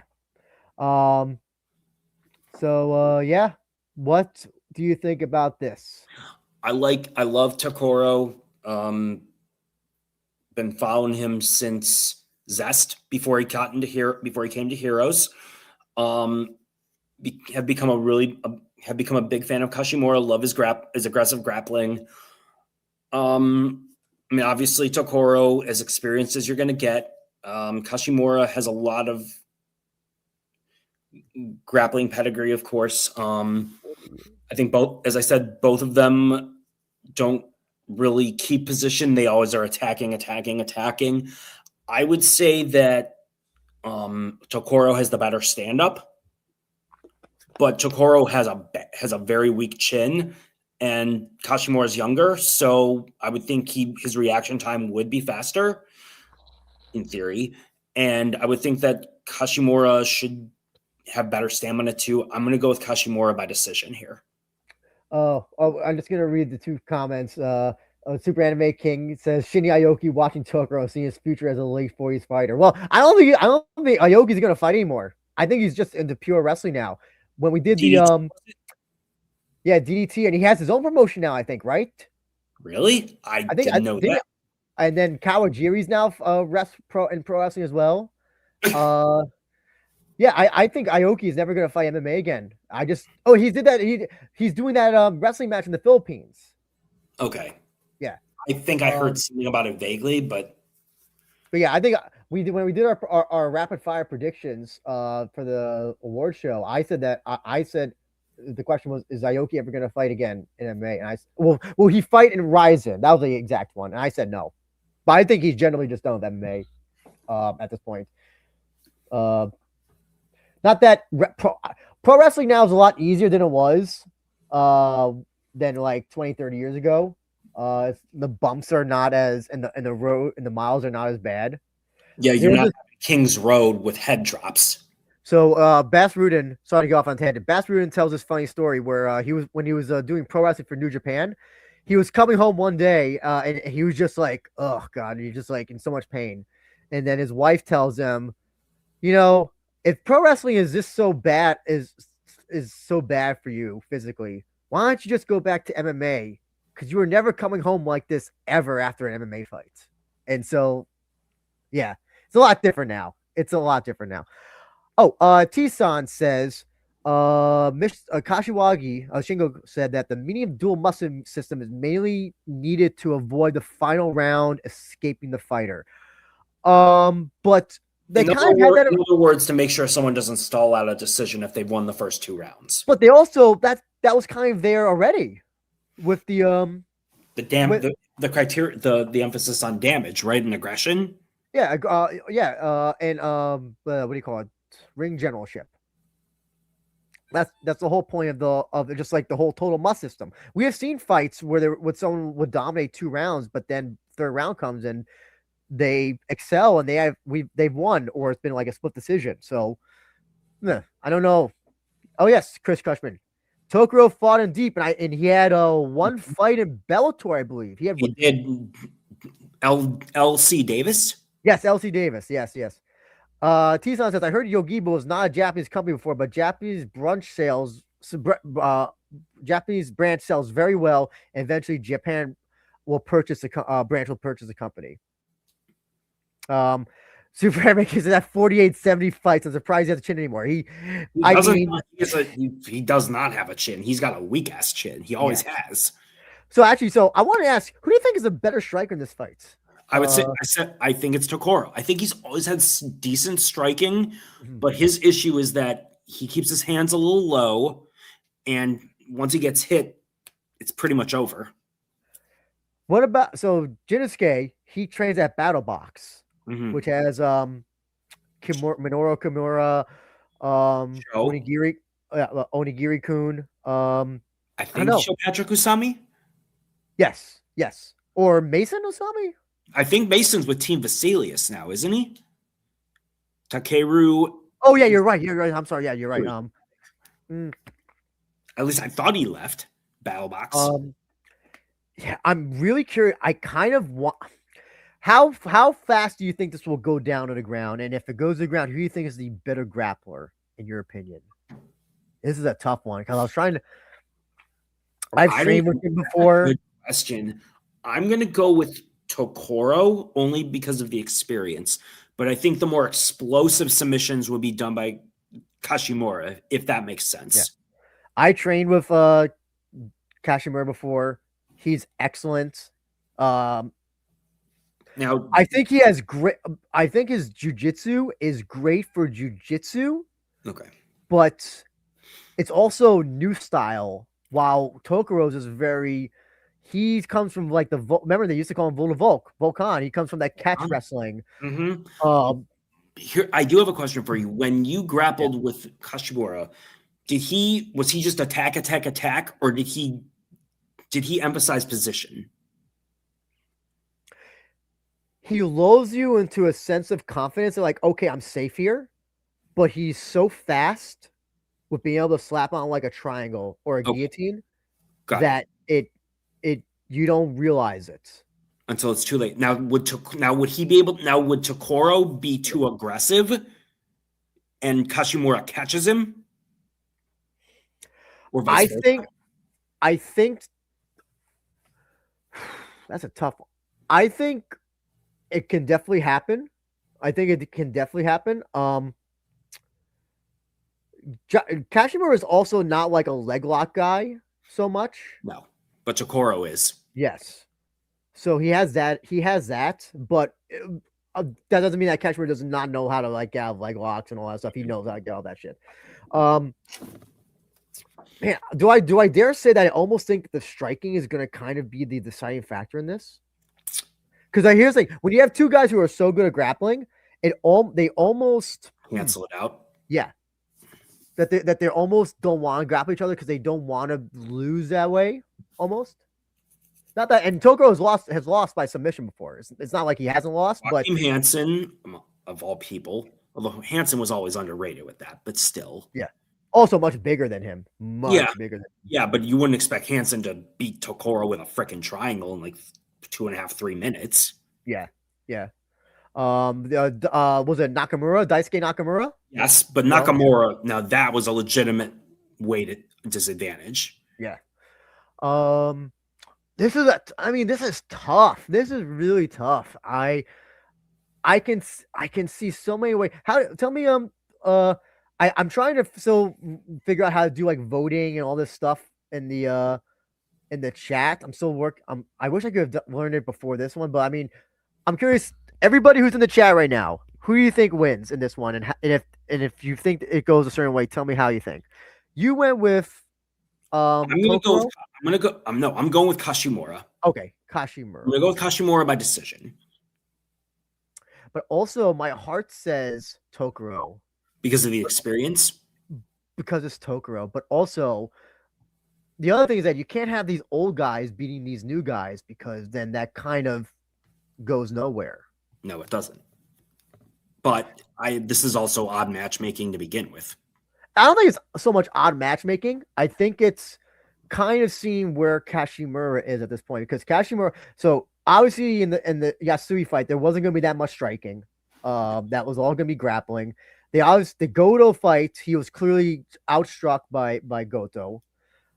With this fight, you have a guy who's a great grappler, older, much older, but also who does have a little bit of striking. Probably has a much more striking advantage. I'm gonna have to go with Kashimura. I think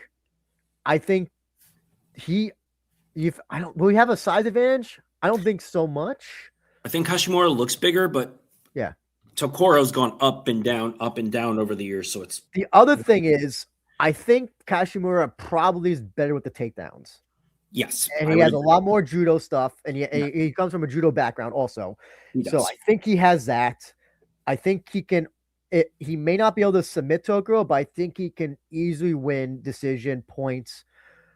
I don't know about ground and pound, but at least that. I'm seeing in the chat Kashimura from Chris Cushman. J Wolf says Tokoro. T-San says Kashimura. And he says that Kashimura wins because Tokoro's ground move could be dealt with by Kashimura. I would also argue vice versa. Damn, this is tougher than I thought. It is tougher because these two are so damn good at grappling. Yeah. I think that's that. I'm gonna pick Kashimura as well. I think I'm gonna pick Kashimura. What happens if Tokoro wins though? Does that mean? Do you think that if Tokoro does win, you think that Rizin should kind of just roll in, kind of like, okay, you know what?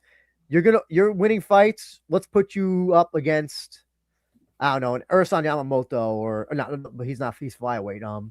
And they also fought before. Yeah, that's true. Oh yeah, that's true. I forgot about that. Yeah, like we put you up against the winner of Sweeney, Sato, or something like that. If Tokoro wins, well, it depends. Does he want to fight at flyweight? Does he want to fight at bantamweight? I don't think he's gonna do it because remember he looked bad at that flyweight thing. You're gonna put him at bantamweight. That's a good one. Maybe put him in with Shoko Sato just for veteran versus veteran. I think that's fine. I think that's a fine fight to make. If they continue to go with that. If he wins, wins. I'm just saying, like veteran versus veteran. I mean, Tokoro at least would make it exciting. Yeah. So yeah, we're both on Kashimura. Yes. Okay. Let's see. What do I have next? Oh, okay. Here's a fight. Okay. I may have shit on the Bomi Lee Noel fight. This fight, I'm a little bit tentative on. No. This one. Ryo Takagi versus Shuya Kimura. This is a good one. I don't know. I'm a little bit worried about this because Takagi's last performance against Miyagi was very disappointing.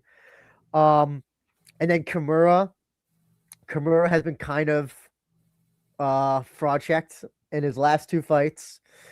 I won't say the first fight. He put up a good fight against Karamov, but Majima just got totally oh my God. It shows you how good Kazumasa Majima is on the ground when he's not getting blown out by Karamov. Yeah. By the way, as well, you could clearly know why they booked this fight because it's just two striking guys. Mm-hmm. There'll likely be no grappling. So, what do you think about this fight, and how do you think this fight will go? By the way, as well, just little gym stuff. Kimura's from Brave, and then Takagi's from Cross Point Hachioji or Kichioji. I always forget which one. Is that the Chihiro's gym? Yeah, Hachioji. Yes. So, yeah. I would argue that Takagi's a better grappler than Kimura. Oh, 100%. 100%, yes. I mean, Oh, then again, when you submit Hagiwara, I'm not sure how great that is, but Yeah. You know who they should have put Kimura versus Nishitani. They really should have just done that. I hate that we bully Nishitani all the time, but he's kind of like your resident jobber guy. he is, and Takagi knocked him out, so I could see that, and they could have matched these two later, but you know, it is what it is. I So think it also that, go ahead. I was going to say I think Ryo Takagi is going to win this fight by knockout. I think he's stronger. I think he's a better striker, and I think Kimura is still. I think Kimura might. I'm not sure about where his confidence level is, considering he was unbeaten and then he's had 2 losses, including one really bad one against Majima. Mm-hmm. The other thing is, neither of them are grappler, but it's so funny. Yeah, Kimura comes from a grappling gym, Brave Gym, Little Hercules' gym, and yet like utilizes very little to no grappling in his fights. No, so I'm just like, if they did decide to grapple, I would assume that Kimura, at least on paper, Kimura is a better grappler, right? No, Takagi would be. No, but like when you look at them, you're like, oh, okay, Kimura comes from Brave Gym. This guy's got to have some grappling, but he really doesn't. It's really bad. Kempo, I believe. I'm sorry? Is he Kempo, or am I thinking of someone else? Not Kimura. Oh, the other guy. Nomura? Nomura was Kempo. Right. Yeah. Shunta Nomura was the guy. Yeah. Oh God, you know, I have not been impressed with Kimura. This is kind of like his I mean, the knockout of Yokoyama was awesome, but you would think that like, okay, he could beat Yokoyama, then he can beat someone like Majima, maybe, or at least put a competitive fight against him. Oh, by the way, sorry, Tisan says it's Kichio, it's Kichioji, not Hachioji. And Chris Cushman says Ryo by KO. Yeah, listen, that's what I'm thinking too. Takagi has got that knockout power, man. But like his right hand, especially. I don't know if Kimura doesn't get it in the first round, it's almost like, yeah. And look at his competition. Other than Yokoyama, like let's look at the competition. I mean, their records are almost similar, like 7 total fights versus 12 fights. Takagi has the wins over Nakata, Endo, Hagiwara, Miyake. Miyake might be his best win. Did Miyake retire, I thought? Yeah, he basically said, I fought so terribly, I never want to fight ever again. And he vacated the Pancreas Championship. You know what they should have done? They should have just given the Pancreas Championship to no, wait, no, he's not the champion. I'm sorry. I believe Suguru Ni is. I believe Suguru Ni is the champion. No. Is he? I thought that Ni vacated it. I could be wrong. Ni vacated. Miyagi won it. Then Miyake vacated because he said he fought so terribly and then retired. Also, look at this. Takagi fought Kolesnik. I think this is at lightweight. No, it's featherweight. That was at Rizin Landmark 10. Yeah. 10 in Nagoya. Yeah. Were you at that show? No. I was going to be, but my fiance at the time got sick. Okay. So look at he's able to survive somebody like Kolesnik, who's still lost but survived against him. Yeah, man. Like he didn't throw. Sorry? He didn't throw enough in that fight, as I recall. Okay. Yeah. I have to go with Takagi by this. I think I don't know, first round KO. I'm gonna say second round KO. I'm going with KO. I'll go second as well. I think he'll eventually wear Kimura out. And I think also a little bit on the grappling as well. I think he has a little bit. He just somehow has more grappling in case he needs to use that. In case if it comes down to that, yeah, he'll be able to use that. Just enough to set up strikes. Yeah. If Kimura is winning with striking somehow, I think Takagi will then maybe no, I don't think so. No, I take it back. He'll use it only as a mirage. No, what do you call it? Like an RPG game. What do you call it when this is like your second, like you have your first big weapon, then you have your secondary as your secondary. Yeah.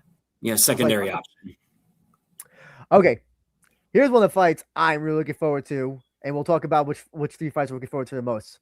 Viktor Kolesnik versus Kazuki Aimoto. Did you see the confessions, by the way? I did not. Okay. So that is the only one that is subtitled right now.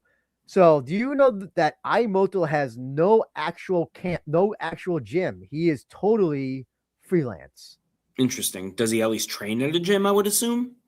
It says here his affiliation is room, which I don't know if that's accurate, but no, like in the video, he says that basically he does all of his training on his own, and then sometimes he'll go to by the way, he lives in Ibaraki. He's friends with Jinosuke Kashimura. They grew up, I think, in the same area of Ibaraki, which is a kind of rural part of Japan. It's about 3 hours or whatever from Tokyo. But yeah, he travels 3 hours to train at like one or two gyms, like once or twice a week, and then goes back to Ibaraki.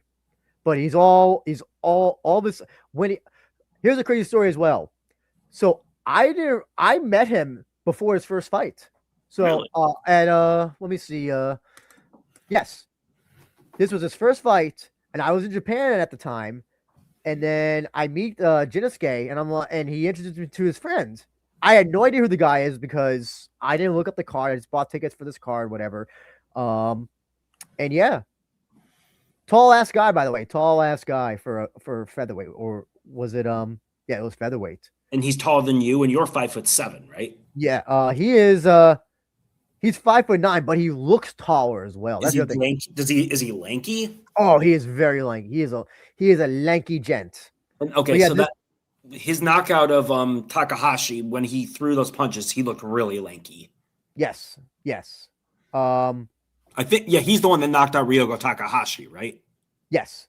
Okay. He's got like, look, if you like, all of his wins are like these beautiful knockouts. Yeah.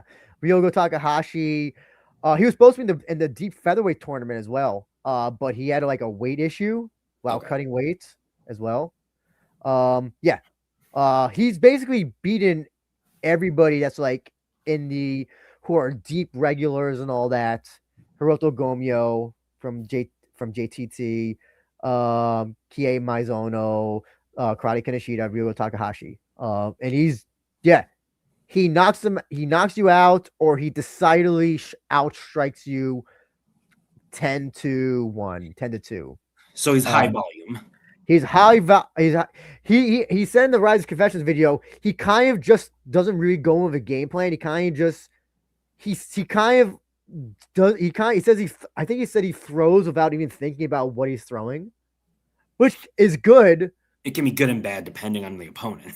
Yeah.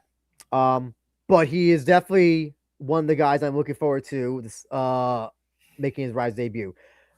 Now Viktor Kolesnik, coming off that the loss against Shaduyev, Rizin mainstay, only one loss in Rizin, by the way. Yeah, I was there for when he just a good, solid all-around fighter. Yeah, great striking, great leg kicks as well. Movement too. Yeah. So yeah, man, how do you think this fight will go? I'm gonna go with Kolesnik by decision. Do you think this is a little bit too early for Aimoto? I do. And I think that Kolesnik's variety, his movement, and his experience, and his pace are going to be the difference here. Temade Gachimel, I apologize if I have your name wrong. Is gambling in Japan big in JMA like it has been in the US? I don't believe gambling is allowed for sports. I don't know. I thought there was talk of it being legalized, wasn't there? Yes, but I don't think sports betting has become legal in Japan yet. I don't think that went through. Technically, gambling is not legal in Japan. Don't they have casinos though there? So you get around that by having the pachinko machines. Yeah, because you're technically not winning money. You're winning those little balls, and then you exchange them. Technically, gambling is for money, I believe. That's like the real, true legal definition. So yeah, it's actually not a thing in Japan. Temade. What other leagues should Rizin co-promote with? AZ Ray video says. Well, they're doing well with Deep Pancreas. Rumors are that there may be something with PFL. I don't know how much of that is true. Probably right now though, if there's anybody who they should just if there's anybody who they should do like a show with, it would be PFL. There's really nobody else. They're not. The UFC will never come around to do a show with Rizin. Nobody in I think Octagon guys would probably run through most of the Rizin roster, so I don't think that would be good. KSW would be possible as well, but also KSW doesn't do that as well. There, like you've said numerous times, there's a reason why they brought Marius whatever. Yeah, a Black Combat. Probably Black Combat's the one I would say. Brave, I think so. I think Brave, Black Combat. In terms of the biggest name, though, probably PFL would probably be the biggest one that they could do something with. Mm-hmm. Oh god, I thought they had a bet deal in the works. Rizin does the thing of Verdict MMA, but that's not bad. That's more like picking your picks, I think.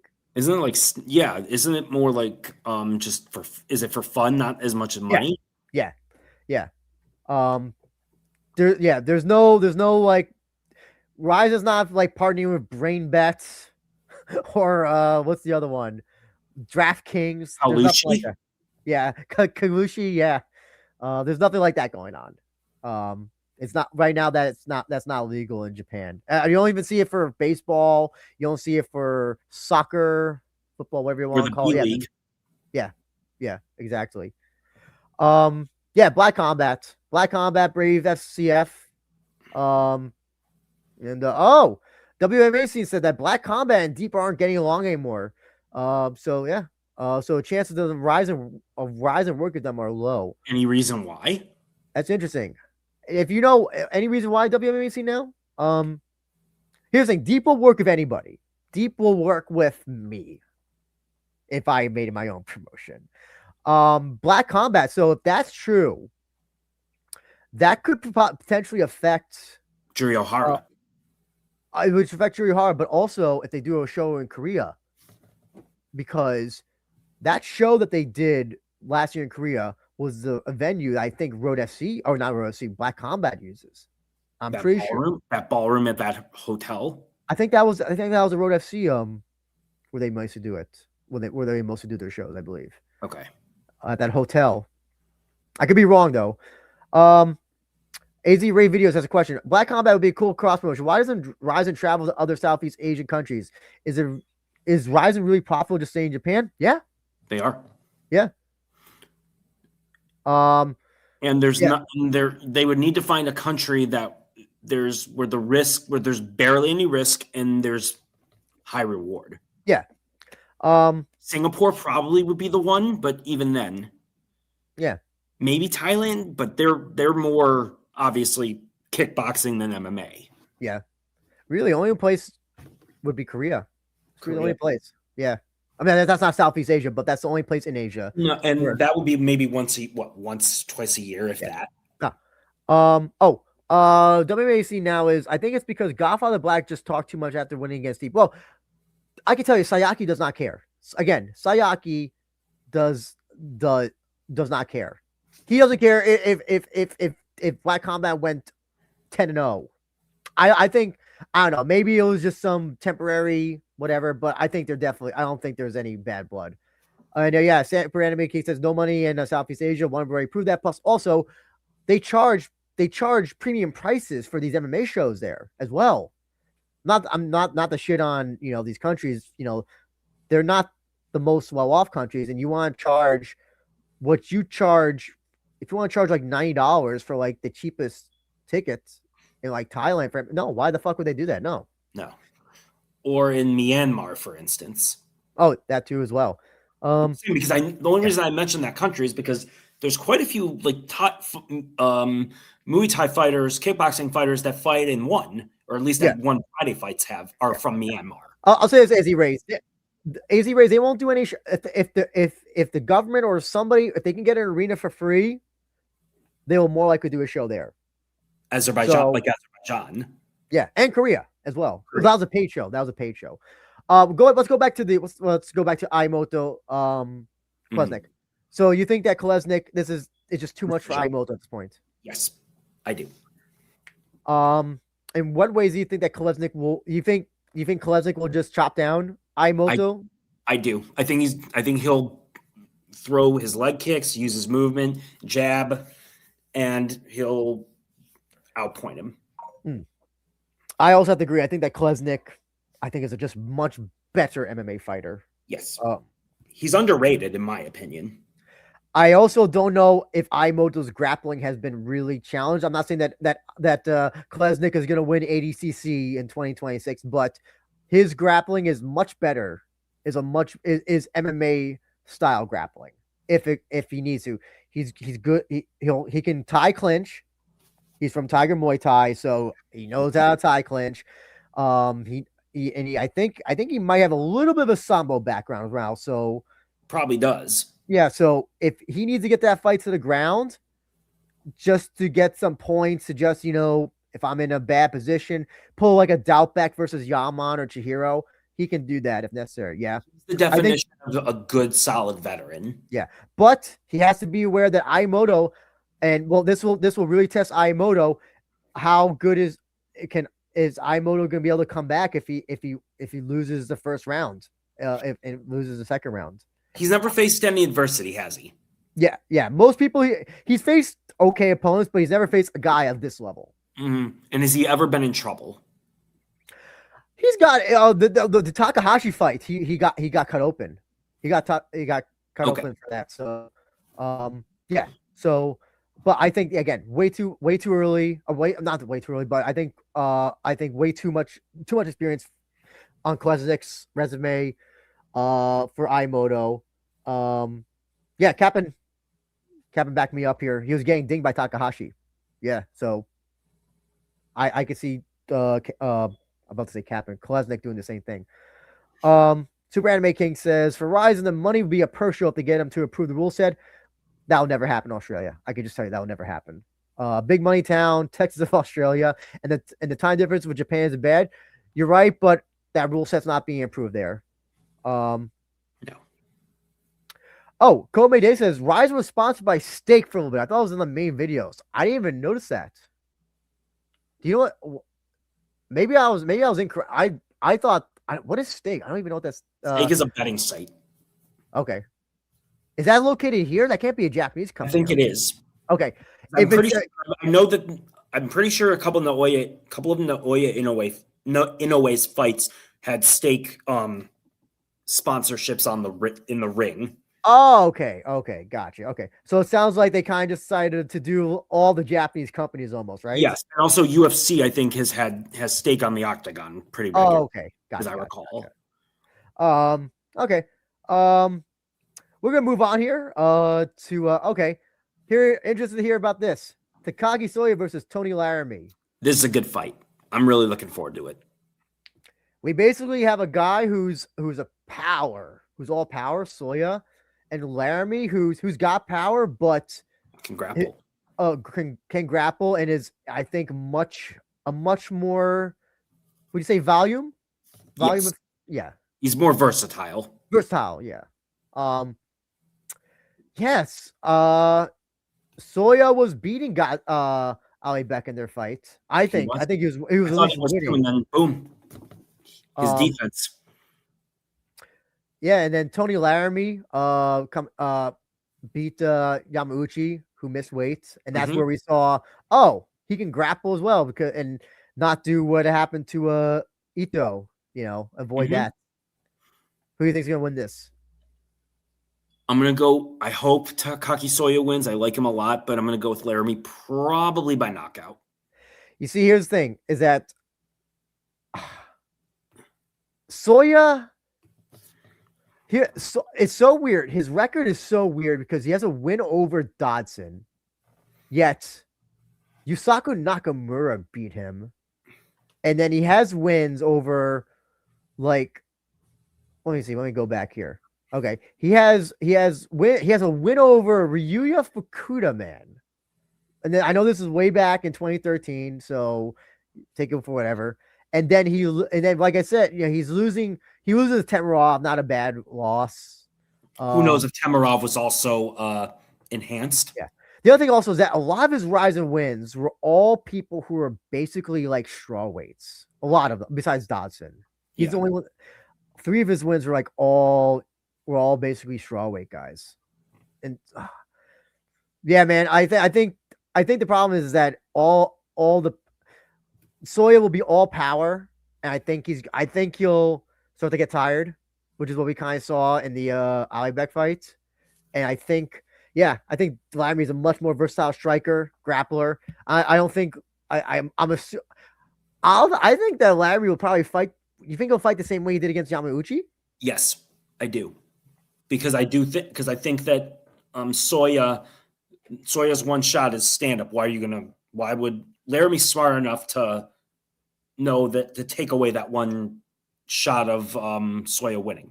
You know that Laramie is also like, it's so weird because Soya is a big flyweight, but Laramie is a small flyweight and should be a strawweight, but he's way too big to be a strawweight. Are you talking about the opposite, where he's too big to be a flyweight, but too small to be a bantam?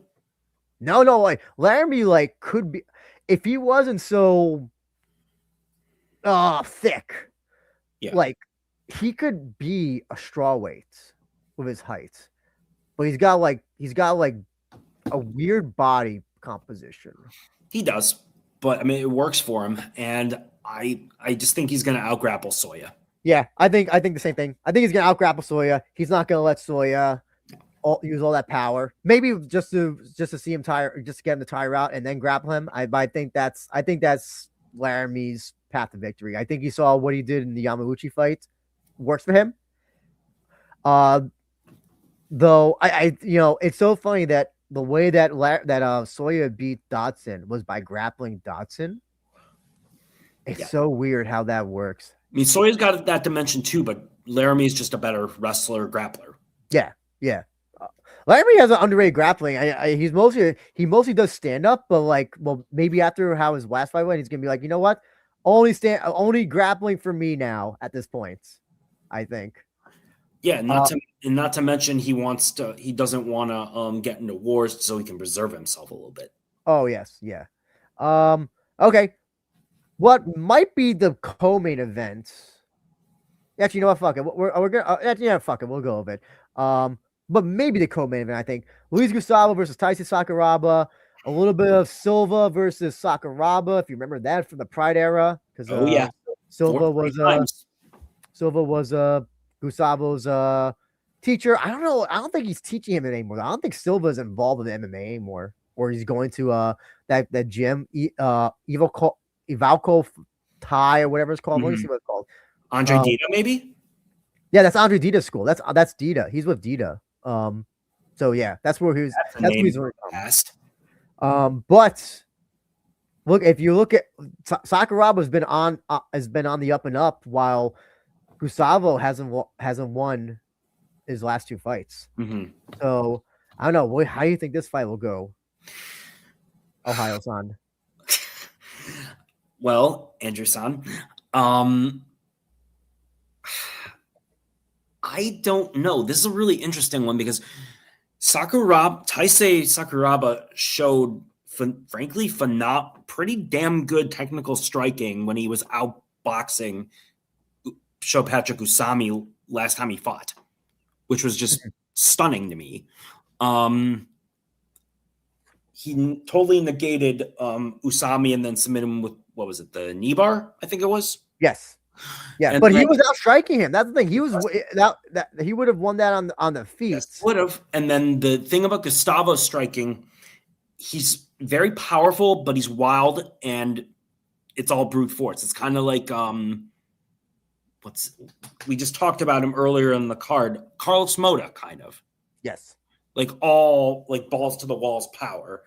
So in theory, Taisei could outstrike him, leg kicks, jabs, all that stuff, left hands, all that stuff. And Saku's a southpaw, so there is that to consider against a conventional fighter.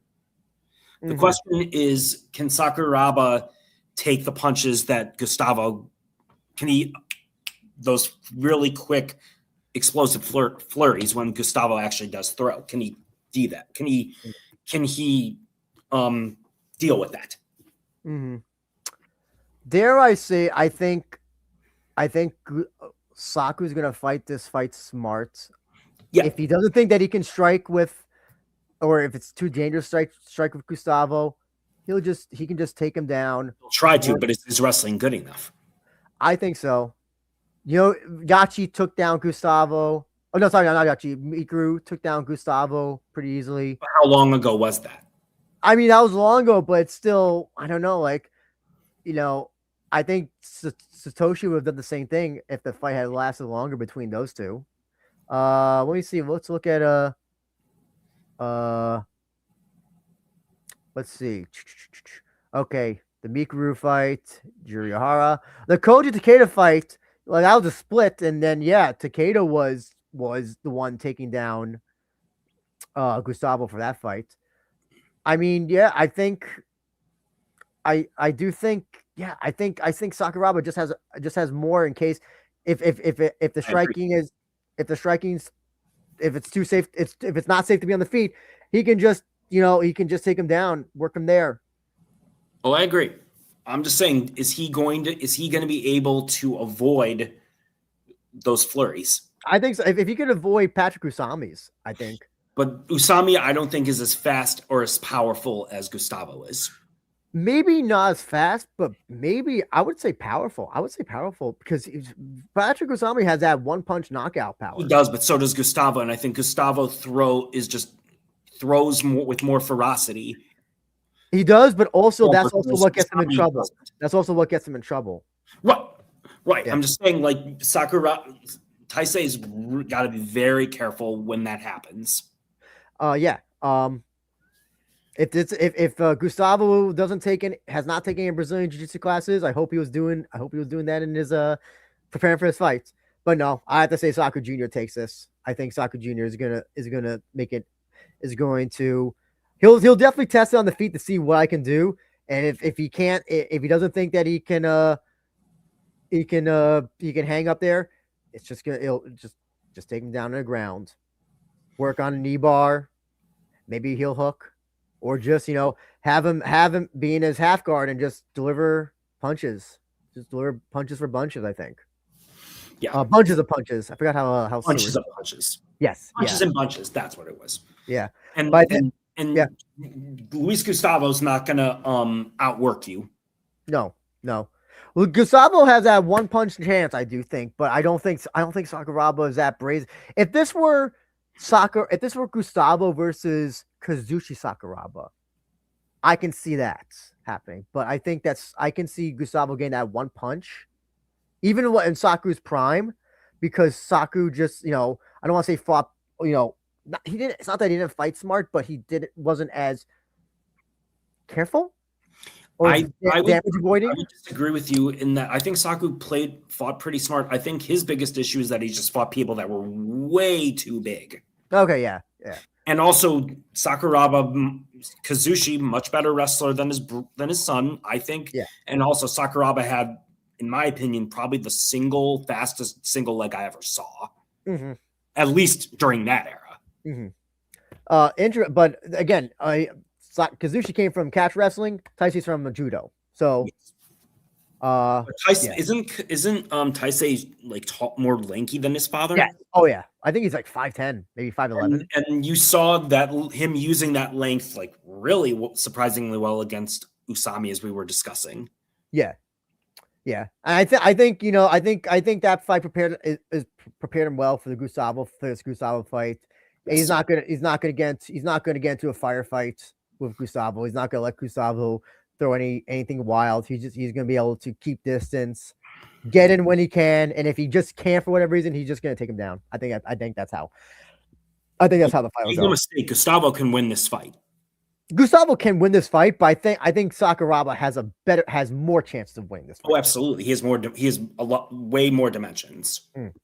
Now, WMMA scene, if you were here, did you even give your prediction for that? Oh, Sakuraba. I will go with Sakuraba by decision. I'll go with decision too as well. Yeah. WMA scene now. We're finally talking about the Saori Oshima versus Kate Lotus player. Yeah, man, I'll say this. Well, before we get into this fight, I don't think there's anybody's stock who has gone down as much as Oshima's in like The only comparable one is maybe Yachi, but I think Oshima is maybe like more.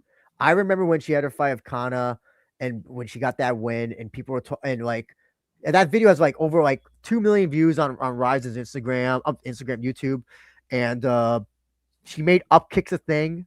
You could win by just up kicking in MMA. See who she fight? Who did she fight next? Let's see. Oh my god, that was in 2021. Yeah, then she had the fight in Deep Jewels against Kamiko Kawabata. Didn't she retire at one point? She had retired, then unretired. Yeah. And then she took some fights in Invicta. I think it was Invicta. Was it Invicta? Black Combat, didn't she? Black Combat. Yeah. And it was just her time was just being. Oh yeah. She had that one fight in Invicta. That's why I thought. That's why it was thinking of. Yeah. And then it was just up and down, up and down, up and down, and then lost to Izawa and whatever. So yeah, unfortunately, I think her stock has gone down. And Kate Lotus. Here's the thing. The best compliment I will give Kate Lotus player is she has improved so much from when I first watched her in Deep Jewels. She still is not. I don't think she has the makings of to be anything above somebody who's like decent. She'll always beat people whose skill level is. She'll never be a top 10 or top 15 fighter, not even top 20. I think if like maybe top 40. That sounds mean, but I don't know what else to say. Obviously Kate Lotus will be the stronger one. Oshima though is probably just the better MMA fighter in this. I would agree. But Oshima has beat Lotus has beaten people who are considered grapplers. I mean, Tomimatsu. She did not get submitted by Hikaru Ono, aka Shuta Watanabe's wife, or Mori Suda, or Ero Takabayashi. So she can hang with some grapplers. But nonetheless, I still think she beat Yuri Shim. As long as she doesn't have, but like if somebody's, Oshima's still a very good grappler. She's still a good grappler, and I think that's still how she wins this fight. Yeah. I think she submits Kate Lotus second round. Yeah. The WMA scene, of course, I know you're do or die for Oshima. It says that Kate is athletic. That will get her fairly far in women's MMA. She's also very strong, started at higher weights. Yeah, I have to go with Oshima on this. Yeah, I think that Rizin probably wants Kate Lotus to win because they just want somebody else, another body for Izawa. 100%. And then you have the whole thing about them being former training partners at whatever gym that was. I'm forgetting what it was called. Abayani? No. It was Yokota's gym. Oh shit. Yeah. I don't remember what it's called. Yeah, but so you have that story there. So I think that's what Rizin wants. But I think Oshima is still too high level of a test for Kate Lotus at this point. Oshima, first, second round submission win. That's what you said, I think, right? Yes, second round. Okay. Now, finally, sorry guys, come back here if you finally want to hear about it. But we're gonna finally talk about the main event. Kyoma Akimoto, Patchy mix. We all know about how Patchy mix UFC run went. I was very disappointed how bad it went. Former Bellator champion, beaten Yuki Matoya and Rizin. I still think one of the best bantamweights out there. I think people look at UFC. K-Clan, thank you. Yeah, K-Clan. I think that people harp too much on his UFC losses. I still think he's an elite fighter. Some of the most aggressive grappling you'll see in MMA. And then we have Kyoma Akimoto. coming off wins off Seguro Ni, Hagiwara, like I said, Ryo Takagi, JTT guy, mostly a striker. By the way, fights at featherweight as well. So, gotta ask, how do you think this fight will go? This is a really interesting one because Akimoto is the better striker, I think, handily. But Patchy mixed is not bad, despite how he looked in the UFC. Patchy is much better on the ground. Yeah, like that's pretty not much even on the ground, but also he's good at backpacking you. Like, remember what he did with Kyoji? I do. Yeah, I do. And no, I'm just saying, like, if this goes to the ground, I think Patchy submits him. So do you? Sorry, go ahead. Go ahead. I was going to say, I think Kyoma, in order to win this fight, has to keep it standing. I think he'll outbox him outbox Mix if he does. I think he's faster, lankier, more technical. But if he gets, like I said, if he gets taken down, that's Patchy's world. Patchy's going to dominate. Does the fact that do you ever believe in MMA math? No. Okay. I was gonna say Patchy beat Montoya, who beat Akimoto. No. My language, but I don't believe in that bullshit. The old saying that Evander Holyfield, or who was it? Was it Roy Jones who said that anyone can beat anyone any given day? Whoever said it, that's what this is here. Mm-hmm. By the way, Superman Makey, I believe that Kate Lotus is half Japanese. I don't know what the other half is though. Captain says that Patchy's striking has regressed and his wrestling has been non-existent as of late. So the problem is that he fought guys in UFC who are extremely high level. Mario Bautista, who just had that great win against Oliveira, and then I can't pronounce the Polish gentleman's name, but which was a split loss. I don't know if it's regressed or if he's just not focusing on it as much, because obviously he can't do it against Magomed in his fight because obviously he's a Dagestani. The KSW champion. Yeah, that guy.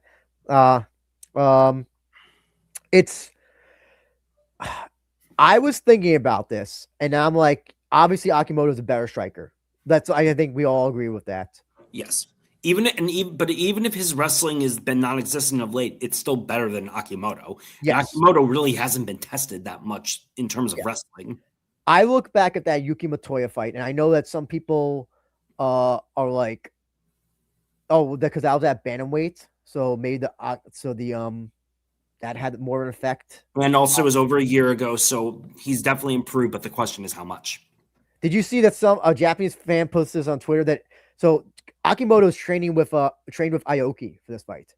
Apparently, every fighter who's trained with Aoki for a Rizin fight lost the fight that they're training for. So, or something happened. Shunta Nomura loses, obviously tears his entire leg apart. Yusuke Yachi, who was training with to train for the second Souza fight, lost that as well. I don't know. I kind of like, oh man, is like Aoki kind of like, is there like a Madden curse? Is there like a training curse with Aoki if you train with him for a fight? Maybe there's a JM. Maybe there is something maybe there is. Maybe he is the Madden video game of JMMA. Mm-hmm. Man, no, I just I think I'm gonna if Patchy loses this fight, then I will maybe say yes, his peak is gone, and then he's no longer this elite fighter. But I am not going to hold those two. So John Nash, you are right. Aoki does train with Kashimura too, but he trains with him. They don't. It's not like, oh, these were guys who just hired who went to Aoki to learn grappling for a specific fight. I believe that Kashimura regularly trains with Aoki, so the curse doesn't count if you regularly train. Unless he has some type of a charm. Yeah. I guess so, yeah.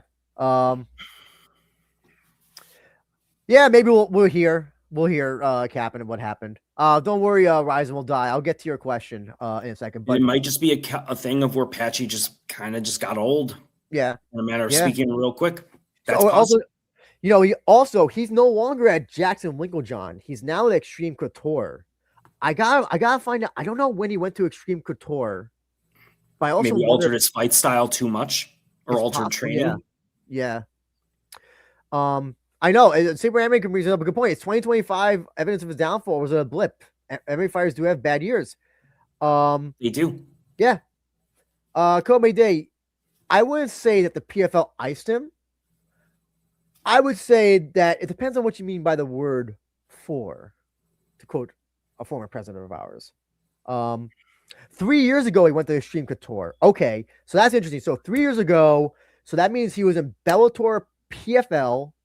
When did PFL buy Bellator? 2023? What, end of 23? Yes. So that was 2023. So let's assume that he just went. Yeah. So, and he had one fight. He had the fight with let's see. Let's track it on here. Okay, so 2023, he had one. He had the rematch with Pet. Okay, so he had two fights. He had the Raytheon Stotts, the Pettis fight, and then that was 2024. Okay, so let's assume that the Stotts fight and Pettis fights were with Extreme Couture, and then Magomedov was, and Batista, and the Yakub Wilcox fights was. So, no, 2022, he said. Okay, that makes it okay. Okay, then my theory is okay. I'm not gonna explain that anymore. Yeah. So I have to. Okay. Chris Cufford, the fun fact about Mix, he got married to Suarez the day before the. Oh, maybe marriage. Maybe marriage is the reason why he's losing. Maybe becoming tied down to Tatiana Suarez is the reason. Who knows? I don't know. I didn't even know those two were married. I didn't even know those two were married either. I knew they were dating, but I didn't know they were married. Yeah. Get engaged. They got engaged. Okay. I remember that now. Yeah. That was a great PFL show, by the way. One of the best PFL shows of all time, in my personal opinion. So, but yeah, I still think Patchy Mix is still an elite fighter. I think just by how I know Patchy fights, I think this is a fight that he can win against Akimoto, especially in the grappling. I just think if he loses this fight, then I'm gonna be like, and then all the stock on Patchy is gone. But I still consider that fight that happened with Motoya against Akimoto, and I think if Patchy is and also by the way as well, he's doing Doumbé is doing a reality show, I believe, in France as well. Sorry to get off topic. If Patchy fights this fight with aggressive grappling, like he did with the Kyoji Haraguchi fight, I think he can win this easily. Agreed.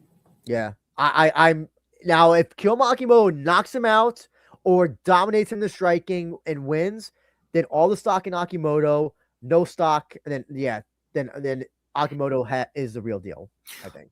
I'm going with Mix by submission. I'm gonna go with Mix by submission as well. I hope I'm wrong though. Do you think you'll submit him in the first or second or third? Third round. By the way, as well, if you get a chance, please check out Sam's Substack. I have it right here. Sam, he does all the cool gifts. He did a great write-up on Akimoto. It's really great. Nice in-depth piece. I highly recommend it. Also, our good friend, where is his thing? Rizin will die? No. Oh, yes. Oh, thank you for reminding me. I was going to get to his question. Where is it? Yeah. Rizin will die asks, if Akimoto loses, what other remarkable elite UFC champ level prospect will Japan and Rizin have left? Age can't be excuse for losing to a regressing Mix. Well, if he is regressing. If Mix comes in and submits this guy and looks like the mix we saw in Bellator, then I think it's fair to say that mix is probably back. But I see but if it's like a close, like split decision, whatever, or Mix is just laying on him for 3 rounds, and I think that's also opportunity call Mix regressing. Yeah, what do you think? What do you think about that? If Akimoto loses, who could it be? I don't think it's gonna be Nomura. I don't think it's gonna be Kimura. We don't even know Nomura's timetable for when he'll be well. Back from what was it, an ACL or Achilles? Yeah. That's at least like 6 months to possibly a year, maybe longer. I don't think it's gonna be Kimura. I think he's gonna lose his fight. I don't know. Who do you think is the next one for Rizin? I'll say the next marketable one. I would say this would be a big blow to Rizin if it's that. If Akimoto loses that bad, let's just call it what it is. It's a blow. I would say, who is that 19-year-old in Pancrase? Oh, which 19-year-old? There's 1,000 19-year-olds. There's some 19-year-old that I think just fought. Was it? Oh, there's so many young guys. Give me a moment because it caught my attention. You have there was a guy from Osaka. I think his name is Isa, I believe. Give me a moment because I think it may have just happened or it's about to happen. February 10th. While you look that up, maybe it was Shudo. I can't freaking remember. WMMAC now has asked, what about our thoughts on Rizin having Kuziutina taking on Hamazaki? Despite being 36, she's been doing well against good prospects in LFA. It's good depth. At least it's someone different. It's someone different. That's what I gotta say, man. It's somebody different. I'm glad we're having a little foreign dabbing in this in atom weight. And the other crazy thing is that woman also has been fighting at strawweight, I think, when she should be fighting at atom weight, or super atom weight. So good on her. It's definitely a good test for Hamazaki. It's a good test for both of them, considering their grappling background. Captain says Sichiro Ito's waiting the wings to break out. Seriously. Yeah. So I don't know who you're talking about. Did you find that person actually? It might have been in Shuto. Potentially, because Pancrase just had the Neo Blood show, and then they have the show coming up. In answer to your question, Rizin will die. I honestly have no answer to that, because my only guess is, let's see, I'm trying to think right now who could be their person. Damn it, who's UFC level. Obviously not Ren Hiromoto. He's not UFC level. I don't even know if Ren Hiromoto is even going to fight this fucking year. Okay. While you find that, oh yeah, Ito Yanigawa, was that him? Yanigawa? I think that's who I'm talking about. Yeah, maybe I got the age wrong, but that's definitely someone who I was thinking of. Yeah. There's another person that caught my eye was Takeru Uchida from Shito. Yes. Okay, I know the name. Now that Pancrase is back on UFC Fight Pass, I have no excuse to not watch Pancrase anymore. It sucks that it's on Fight Pass, but I would rather that Fight Pass than the fucking thing that they're using before. Are you still looking up? I am. Maybe it was someone from there. But Yuito Yanagawa is a name I've heard. Actually, so I'll say this: Rizin will die. I take that back. If Aimoto wins, he can be somebody that Rizin can lean into. I don't know if he has a personality though to really be I don't think he has. What works about Kyoma Akimoto is that he's still in high school. So this is, by the way, as well, this will be his last fight before he graduates high school, I believe. Yeah. Oh, never mind. Yanagawa said UFC dreams. Never mind. Okay. See, you want to know the biggest threat to Rizin? That probably is Pancrase going back going back on Fight Pass, because now all these fighters are going to be saying, I want to go to UFC next. You're not going to say you're going to go to Rizin on fucking on Fight Pass. So yeah, J Wolf, I know you're typing angrily, but you know what? I can tell you that's the reality of it. Yeah, that's the reality. Yeah. There's going to be people that go to Rizin. There's going to be people that go to UFC. Yeah. And Pancrase, if Pancrase and God forbid they get Shuto. I don't think they'll get Shuto, but Pancreas being as I'm interested to see how they do. How they do. What are we going to see less Pancreas guys in the future? That's that's the one you want to talk about. What can affect Rizin? That's it. And okay, Komede. Okay, he says Aimoto. I think he's somebody. If Aimoto dominates Kolesnik in this fight, then okay, he's for real. Yeah, he's for real. So, answer your question, Rizin will die. Maybe Aimoto at this point. By the way, sorry, WMA scene. I just saw you had a question. Let me go back to you. Julieta Martinez. She started atomweight, moved to strawweight, won on Dana White Contender Series. Was her fight? Was she the one who took that fight on like a late notice? I remember hearing about a woman's fight on Dana White. I think I found it. Shuto Volume 2. Takahiro. God damn it. Sorry for those who hate that stuff. I'm sorry. Takahiro Nakaike. Not too familiar. Not familiar. Shuto is one of those promotions I barely pay attention to, but I'll look him up after. What's his record? I think it was pretty good as far as I could tell. Hold on. 6-1. Okay, that's not bad. Komede, I know that UFC has 20 Russians. Going to be 19. I know that you said that UFC has 20 Russians and then that they'll sign more than the number for Japanese. He's fighting in Shuto, I believe, on the 29th, I want to say it was. He caught my eye as far as, he caught my eye as far as maybe someone you could bring in. Okay. But also, Komede, Road to UFC is there as well. That's also UFC dream as well. You may not get on UFC proper. And if UFC does a show in Japan, listen, then they'll sign way more Japanese guys. Just for that show or for the long term? I think for the long term. Because if they do one show in Japan, then if they do a show in Japan, they're going to definitely do another one. So this Julieta Martinez, do you know her? I know the name. Let me just look her up briefly. Then we'll get. I don't think it's this activist. Oh, there she is, Julieta Martinez. I remember hearing about a women's fight that was kind of that like got a lot of buzz. I don't know, Dana White's Contender Series. Where was it? Oh, there it is, Contender Series. Oh, okay. Was this the one that was like people were saying it was like Fight at Night or something? WMA might have been. And like, there's so many Dana White Contender Series shows, it's hard to remember even the good fights. Yeah. Chris Cushman says if Tyra wins the belt, it'll be awesome for JMA. What do you think about that? Does that? I think it's good for maybe JMA, but you're gonna have a lot more fighters who are gonna want to go to a lot more Japanese fighters are gonna want who have UFC dreams. That's my belief. I agree with you. But it's one of those things where, as I said, some are going to go to Rizin, some are going to go to UFC. Mm-hmm. Neither promotion is going to get all of them. Let's call it what it is with that. But it would definitely. Who knows about ONE Samurai? But I'm not really. Not yet.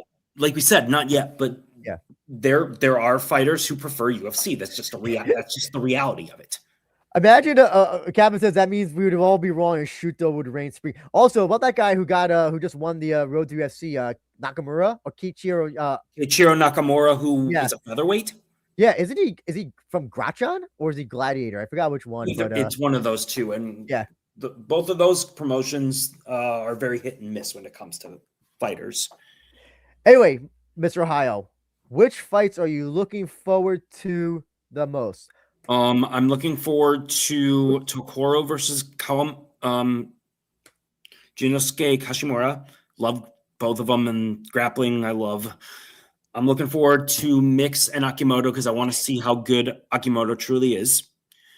And then the third one, I would say probably Takagi and Gustavo versus Sakuraba.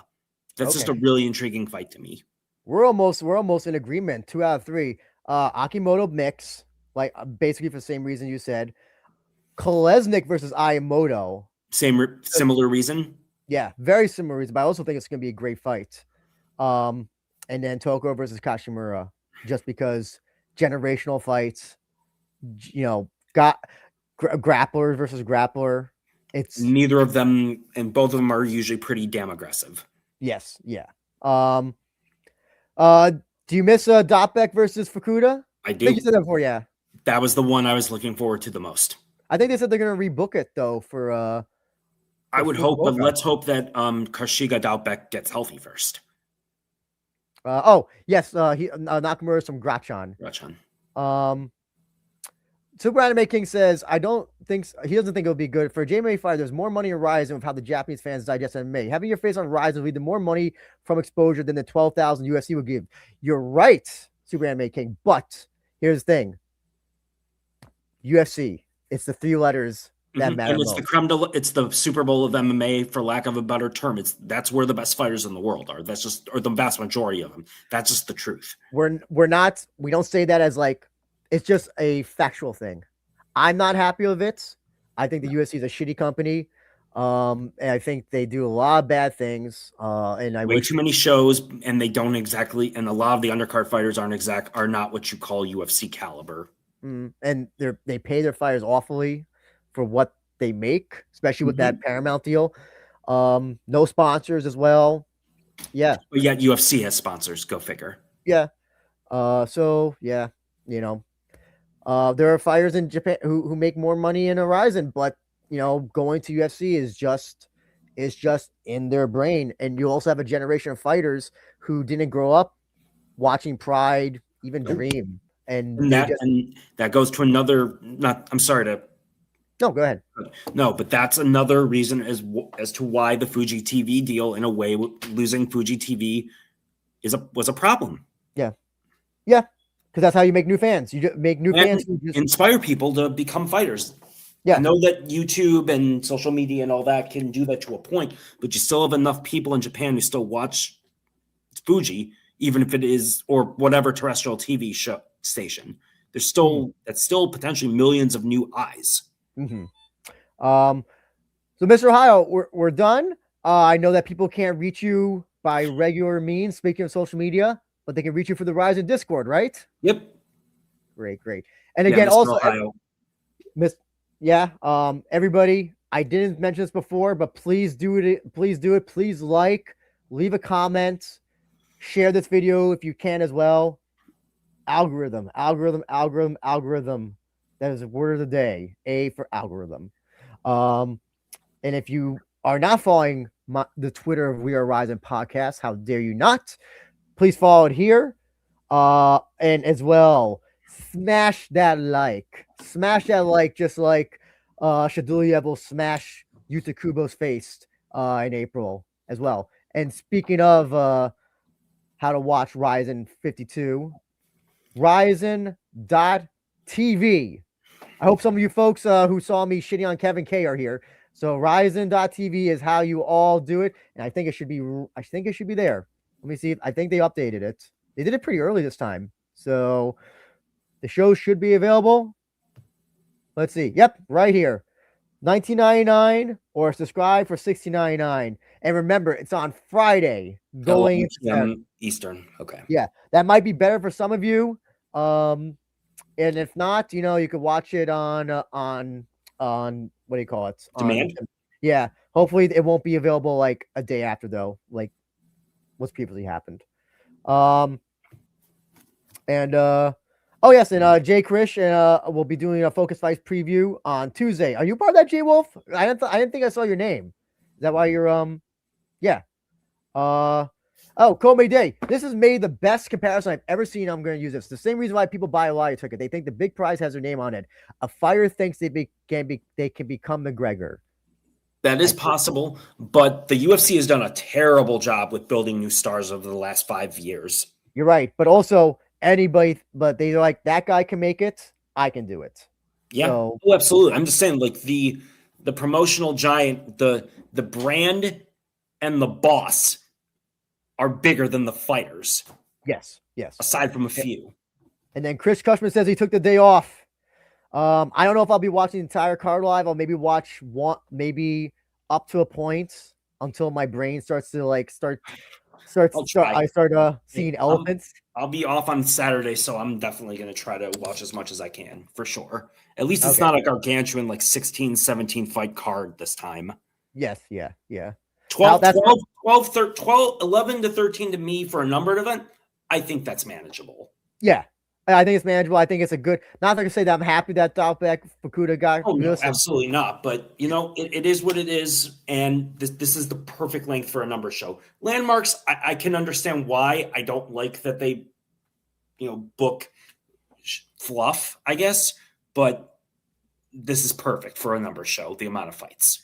I agree. So again, everybody, before we head out, please hit that like button. Please subscribe if you're not. Please leave a comment as well. Any comments.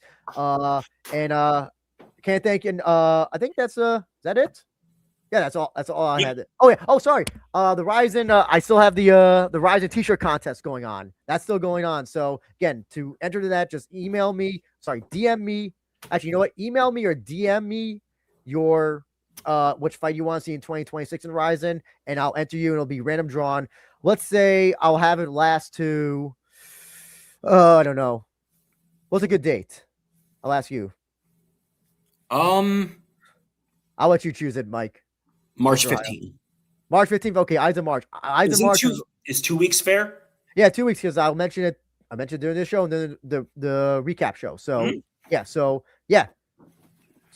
Medium shirt. I don't have it with me right now because I'm in a different studio, but medium shirt, Rizin shirt, and if wherever you are, I'll mail it anywhere in the world. So yeah, again, thank you everybody tuned in. Like, comment, please, and we'll see you for the Rizin. Rizin, and shout out to last week to former Rizin fighter Ryan Garcia for beating Mario Barrios. Oh yeah, Rizin legend. Rizin legend. Ryan Garcia, the new WBC welterweight champion of the world. Yeah, 2026. By the way, this is 2026. And Mario Barrios, who went to a tie with Pacquiao somehow. Yep, and then September. Looking forward to Pacquiao Mayweather too. Not presented by Rizin. Not presented by Rizin, but two Rizin legends. Anyway, thank you everybody who tuned in. We'll see you on the next one. Take care. Bye.